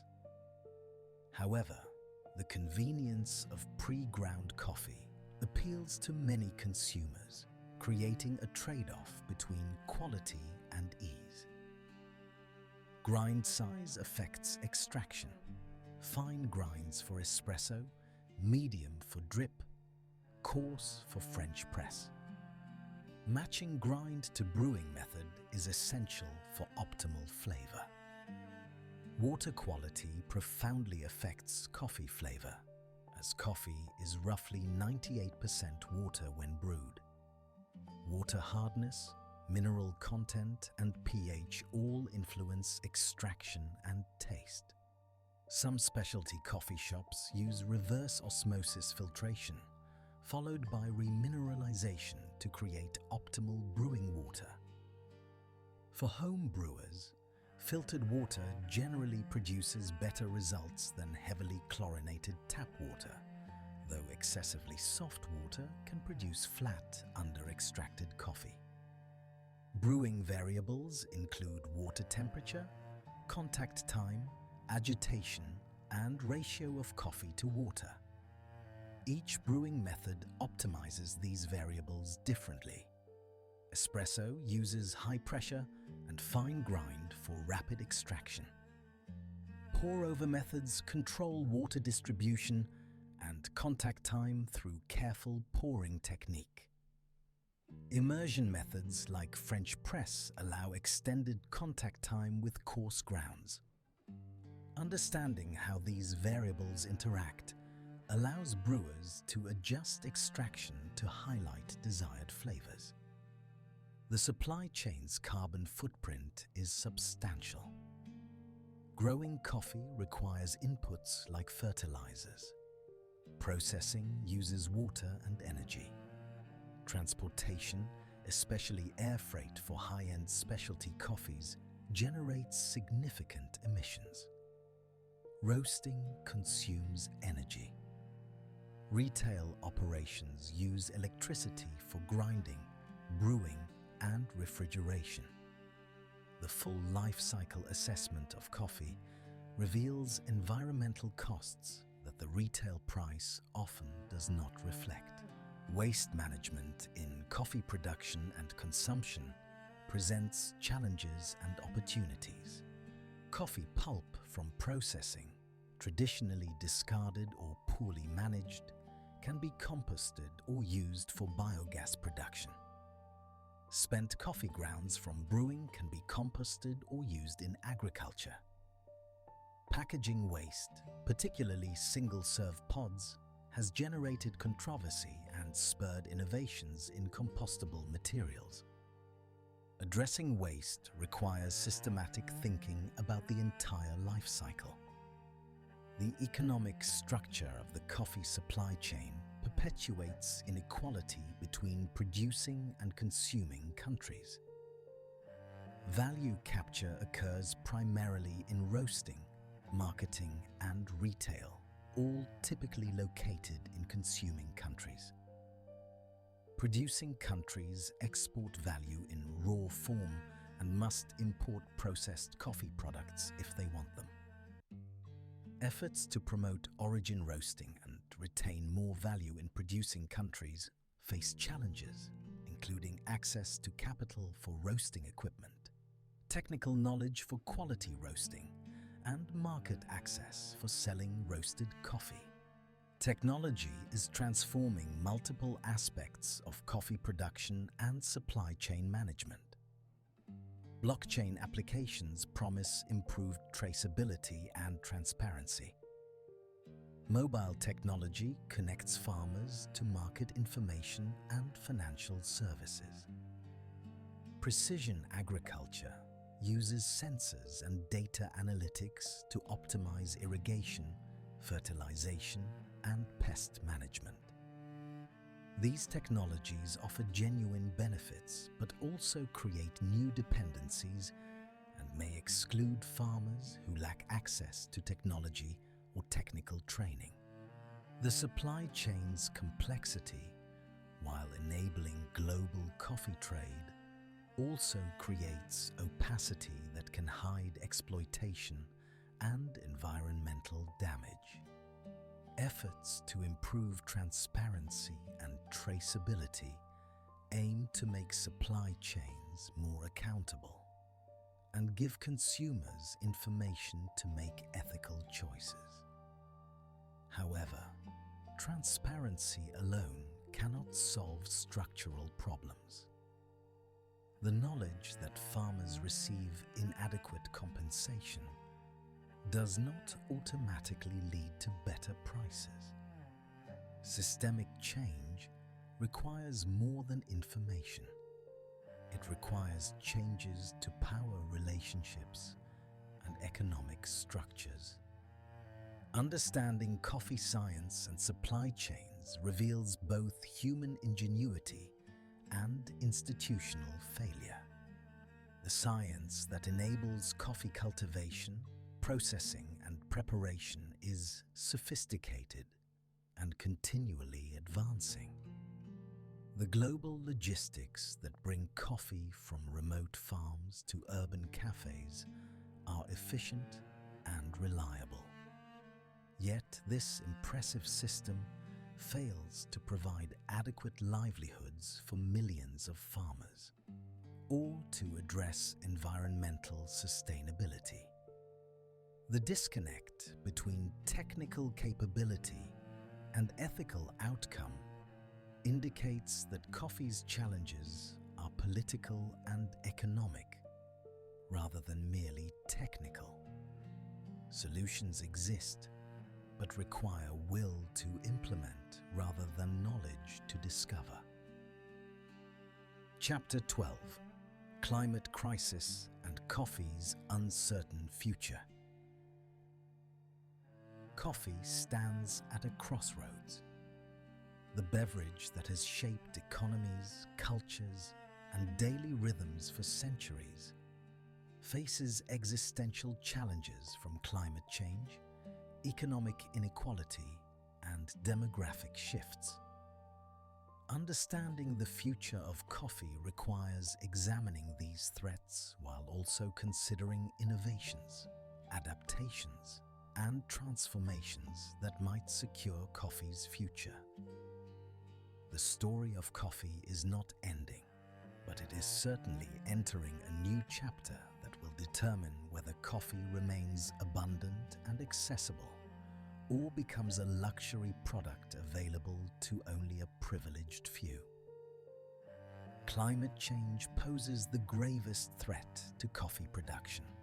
Multiple research studies suggest that by 2050, the land area suitable for coffee cultivation could decrease substantially, with some projections indicating reductions as high as 50%. Rising temperatures are making traditional coffee-growing regions too hot for Arabica, which requires relatively cool conditions. Increased rainfall variability threatens harvests, with both droughts and extreme precipitation events becoming more common. Pests and diseases are expanding their ranges as temperature zones shift, bringing threats to regions previously unaffected. The impact of climate change on coffee is already visible. Farmers in many regions report declining yields and increasing difficulty maintaining coffee quality. Some traditional coffee lands are being abandoned as cultivation becomes unviable. The elevation suitable for coffee is moving higher on mountains, but this upward migration has limits. Eventually, the mountain tops and the land area suitable for coffee will be exhausted. The warming is relentless and coffee has nowhere left to go. Adaptation strategies are being pursued at multiple levels. Breeding programs are developing heat-tolerant and drought-resistant coffee varieties. Agricultural practices that improve resilience, such as agroforestry and soil health management, are being promoted. Some farmers are transitioning to Robusta, which tolerates heat better than Arabica, though with quality trade-offs. Crop diversification, where farmers grow multiple products rather than depending entirely on coffee, spreads risk and provides alternative income if coffee fails. The most drastic adaptation is geographical relocation of coffee cultivation. As traditional regions become unsuitable, new areas closer to the poles may become viable for coffee. Parts of the United States, such as coastal California and Hawaii, are expanding coffee production. China is investing heavily in coffee cultivation in Yunnan province. These new production regions will never replace traditional coffee lands in scale, but they represent adaptation to new climate realities. Research into coffee genetics has accelerated as the urgency of climate adaptation has increased. Scientists are sequencing coffee genomes to understand the genetic basis of desirable traits.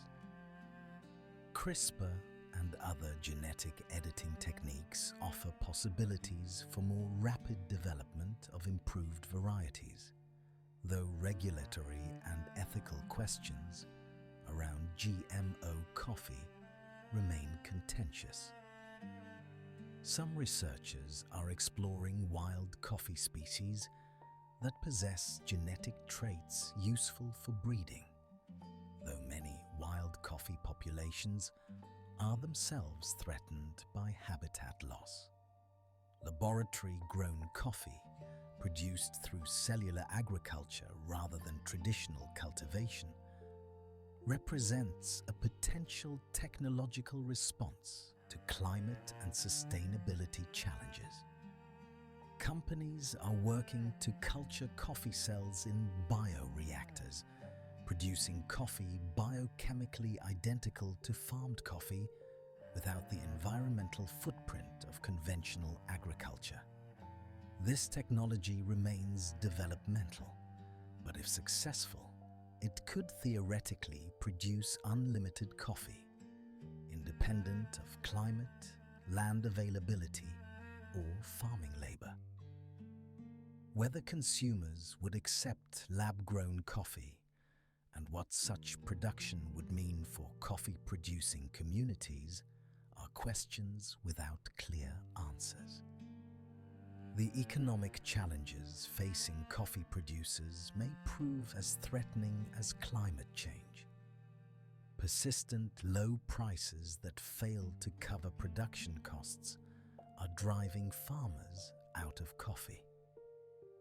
Young people in coffee-producing communities increasingly reject farming as a viable livelihood, preferring to migrate to cities or other countries. The aging of the coffee farming population, combined with lack of youth entering the sector, creates a looming labor crisis. Without farmers to grow it, coffee cannot exist, regardless of consumer demand. Addressing the economic crisis in coffee production requires fundamental restructuring of the global coffee trade. Prices must rise to levels that provide dignified livelihoods for farmers. This means consumers will pay more for coffee, but also that value distribution throughout the supply chain must change. Corporations and retailers that currently capture most of coffee's value will need to accept reduced margins. Governments in consuming countries may need to implement policies that ensure minimum prices or regulate exploitative trading practices. Fair trade, direct trade, and other alternative trade models point toward possibilities. But these remain niche markets that reach only a fraction of farmers. Scaling these models to encompass the majority of coffee production requires overcoming significant structural barriers. The power of large corporations in the coffee trade would need to be constrained. Farmer cooperatives and organizations would need support to engage effectively in global markets. Consumer awareness and willingness to pay fair prices would need to become universal rather than limited to specialty coffee enthusiasts. The generational transition in coffee consumption matters as much as the generational transition in production. Younger consumers in traditional coffee markets like the United States drink coffee differently than their parents. They prefer specialty coffee, particularly espresso-based drinks, over commodity drip coffee. They consume coffee in cafes as a social experience rather than purely for caffeine. They show more interest in sustainability and ethics, though whether this interest translates to sustained behavior change remains unclear. Meanwhile, consumption is growing rapidly in emerging markets, particularly China and other Asian countries. China's coffee consumption has grown dramatically, with domestic coffee chains proliferating and Chinese consumers developing sophisticated coffee tastes. The Asia-Pacific region may become the world's largest coffee market within a decade.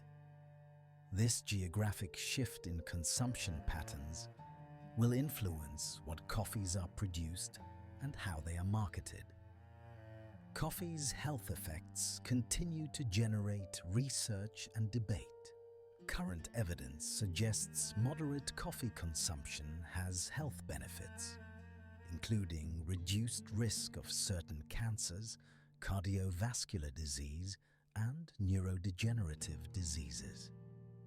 However, excessive consumption can cause anxiety, sleep disruption, and other issues. The health narrative around coffee has shifted dramatically from viewing it as a harmful vice to recognizing it as a beneficial component of a healthy diet in moderation. The functional beverage trend, where drinks are consumed for specific health or performance benefits, is influencing coffee. Products combining coffee with adaptogens, vitamins, protein, or other nutritional additives are proliferating. Coffee is being marketed not just as a pleasant beverage, but as a wellness product. Whether this trend represents genuine innovation or merely marketing may depend on specific products, but it reflects coffee's integration into broader health and wellness culture. Coffee's cultural meanings continue to evolve. The coffee shop as community space has become even more important in an era of remote work and digital connection.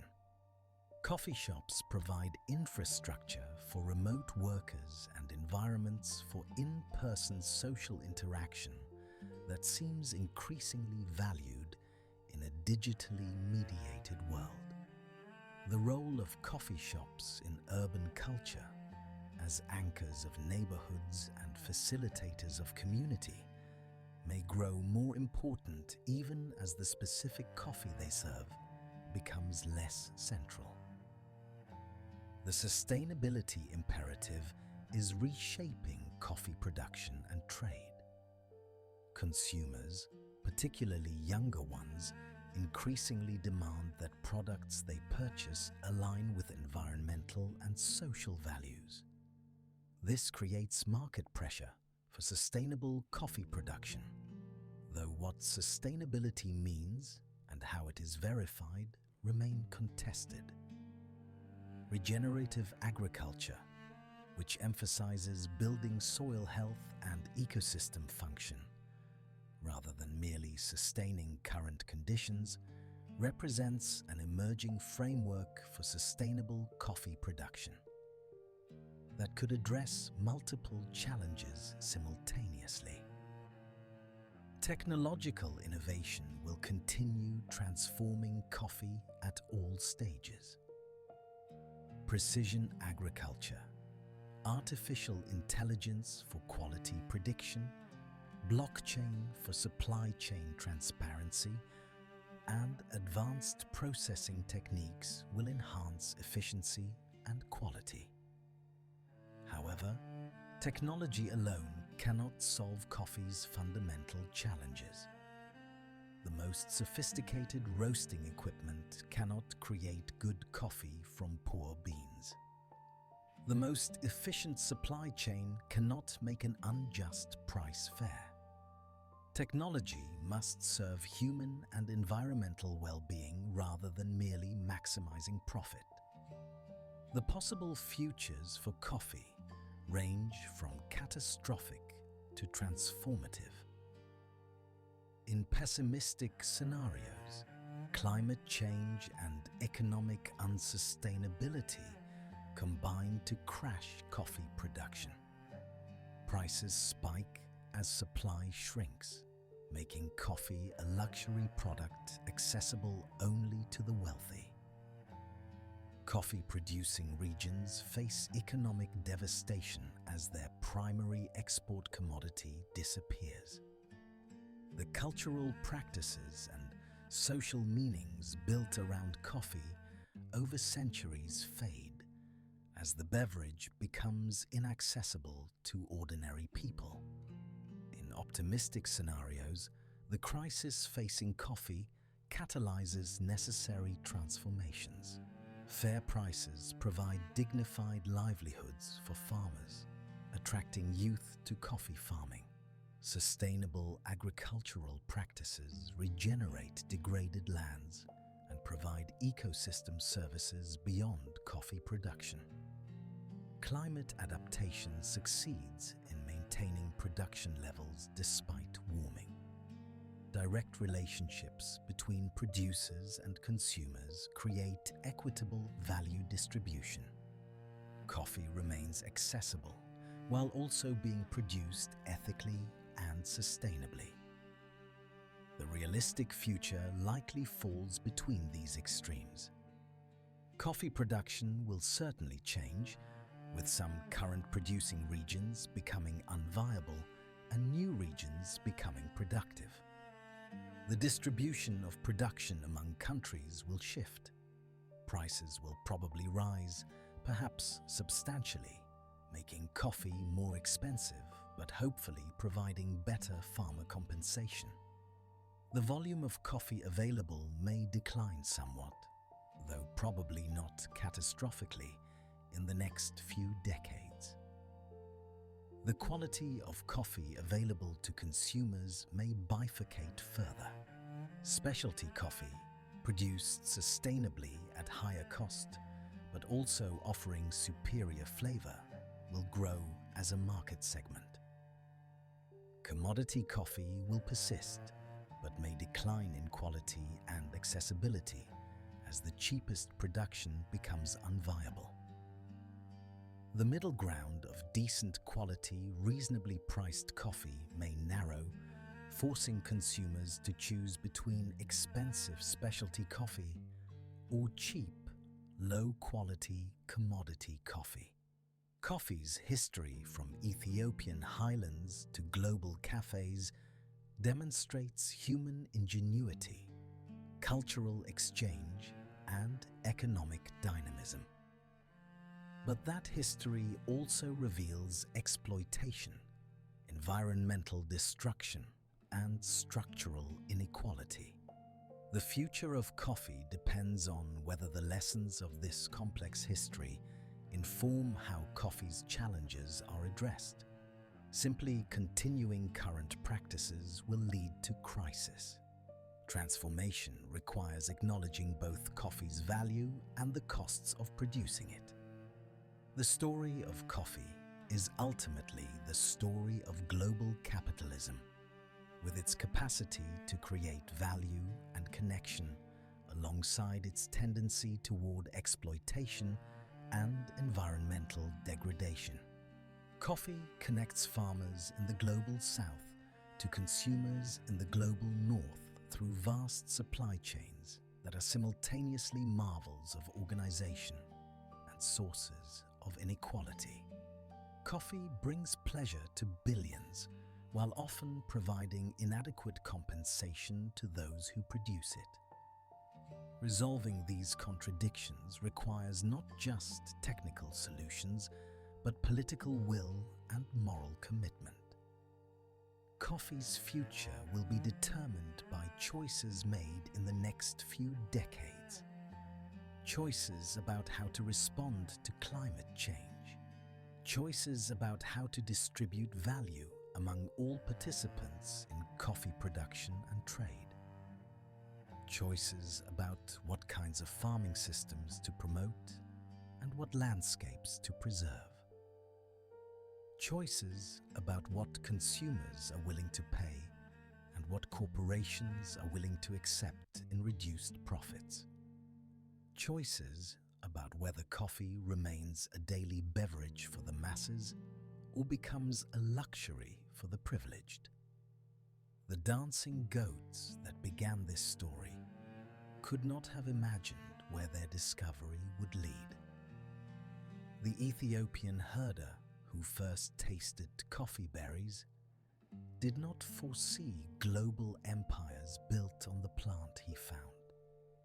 The Soo monks who cultivated coffee to aid their devotions could not predict the millions of cafes serving coffee worldwide.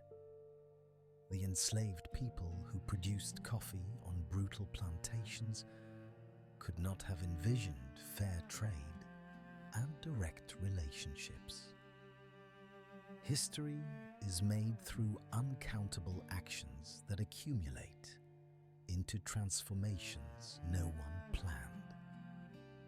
Coffee's next chapter will be written the same way, through millions of choices by farmers, traders, roasters, baristas, consumers, policymakers, and activists. That chapter could tell a story of decline and crisis, or it could tell a story of transformation and renewal. The difference between these outcomes depends on whether participants in the global coffee system prioritize short-term profit or long-term sustainability, whether they accept current power relationships or demand more equitable arrangements, whether they treat coffee as a mere commodity or recognize it as a product of human labor and ecological systems that deserve respect and care. The secret history of coffee reveals a beverage that has shaped human civilization profoundly and has been shaped by human choices in return. That mutual shaping continues. Coffee's future is not predetermined, but is being made right now, one cup at a time, one farm at a time, one choice at a time. The question is whether those choices will be guided by coffee's troubled history, or whether they will create a different future, where coffee production is truly sustainable, genuinely equitable, and respectful of both the people who produce it and the planet that makes it possible. That question remains open, and answering it is the great challenge facing everyone who cares about coffee. Conclusion. From the highlands of Ethiopia to the cafes of every continent, coffee has traveled further and shaped more lives than perhaps any other agricultural product. Its journey has been extraordinary, connecting distant peoples, driving economic development, facilitating cultural exchange, and providing daily rituals that structure billions of lives. Coffee has funded empires and revolutions, enslaved millions, and enriched thousands, transformed landscapes and cultures, and become so integral to human society that imagining a world without it seems almost impossible. Yet coffee now faces challenges that threaten its future. Climate change imperils production. Economic inequality undermines farmer livelihoods. Demographic shifts in both production and consumption reshape markets. The system that has delivered coffee so successfully for so long is showing its age and its fundamental unsustainability. How these challenges are addressed will determine whether coffee remains the democratic pleasure it has become, or whether it becomes a luxury of the past. The secret history of coffee teaches us that this beverage, seemingly so simple, carries within it the entire complexity of global trade, colonial legacies, environmental challenges, and human ingenuity. Every cup connects us to this history, whether we acknowledge it or not. The choice facing us now is whether to engage with that history and its present-day implications, or whether to sip our coffee in willful ignorance of the costs that producing it imposes on people and planet. The story of coffee is not over. Its next chapter is being written now, in farms and labs, in coffee shops and boardrooms, in government offices and consumer choices.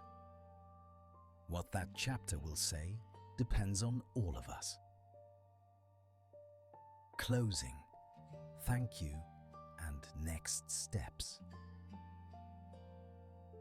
And so we reach the end of coffee's long history, though the story itself continues to unfold in farms and laboratories, in coffee shops and government offices, in the choices made by producers, traders, and consumers around the world. If you are still awake, welcome back.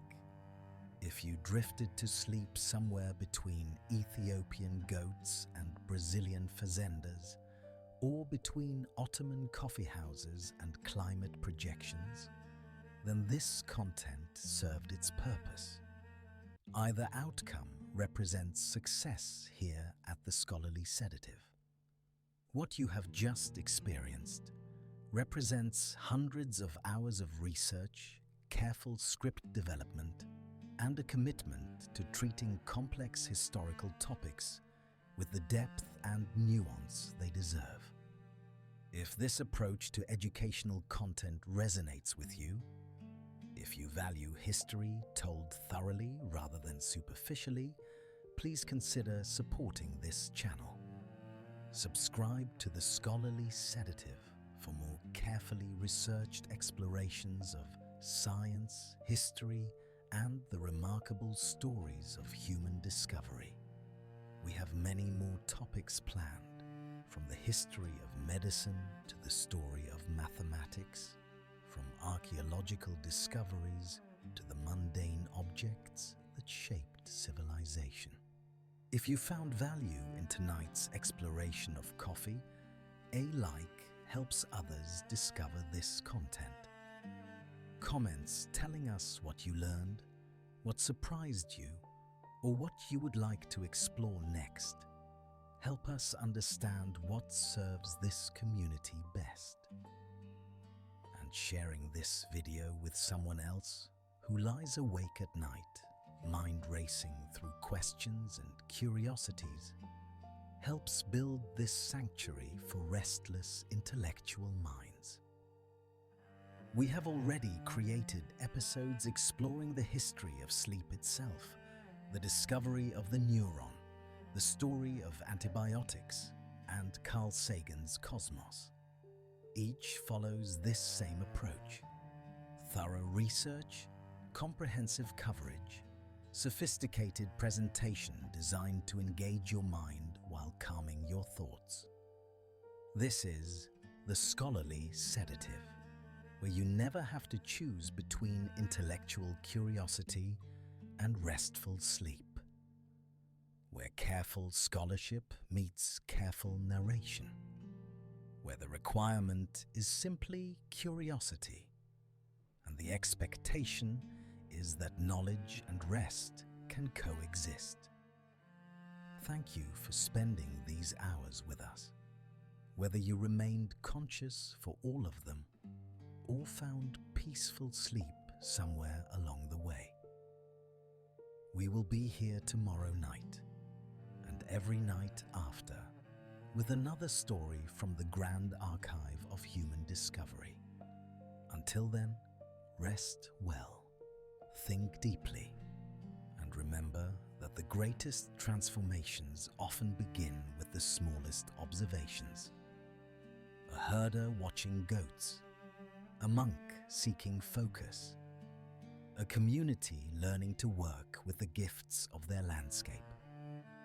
Good night.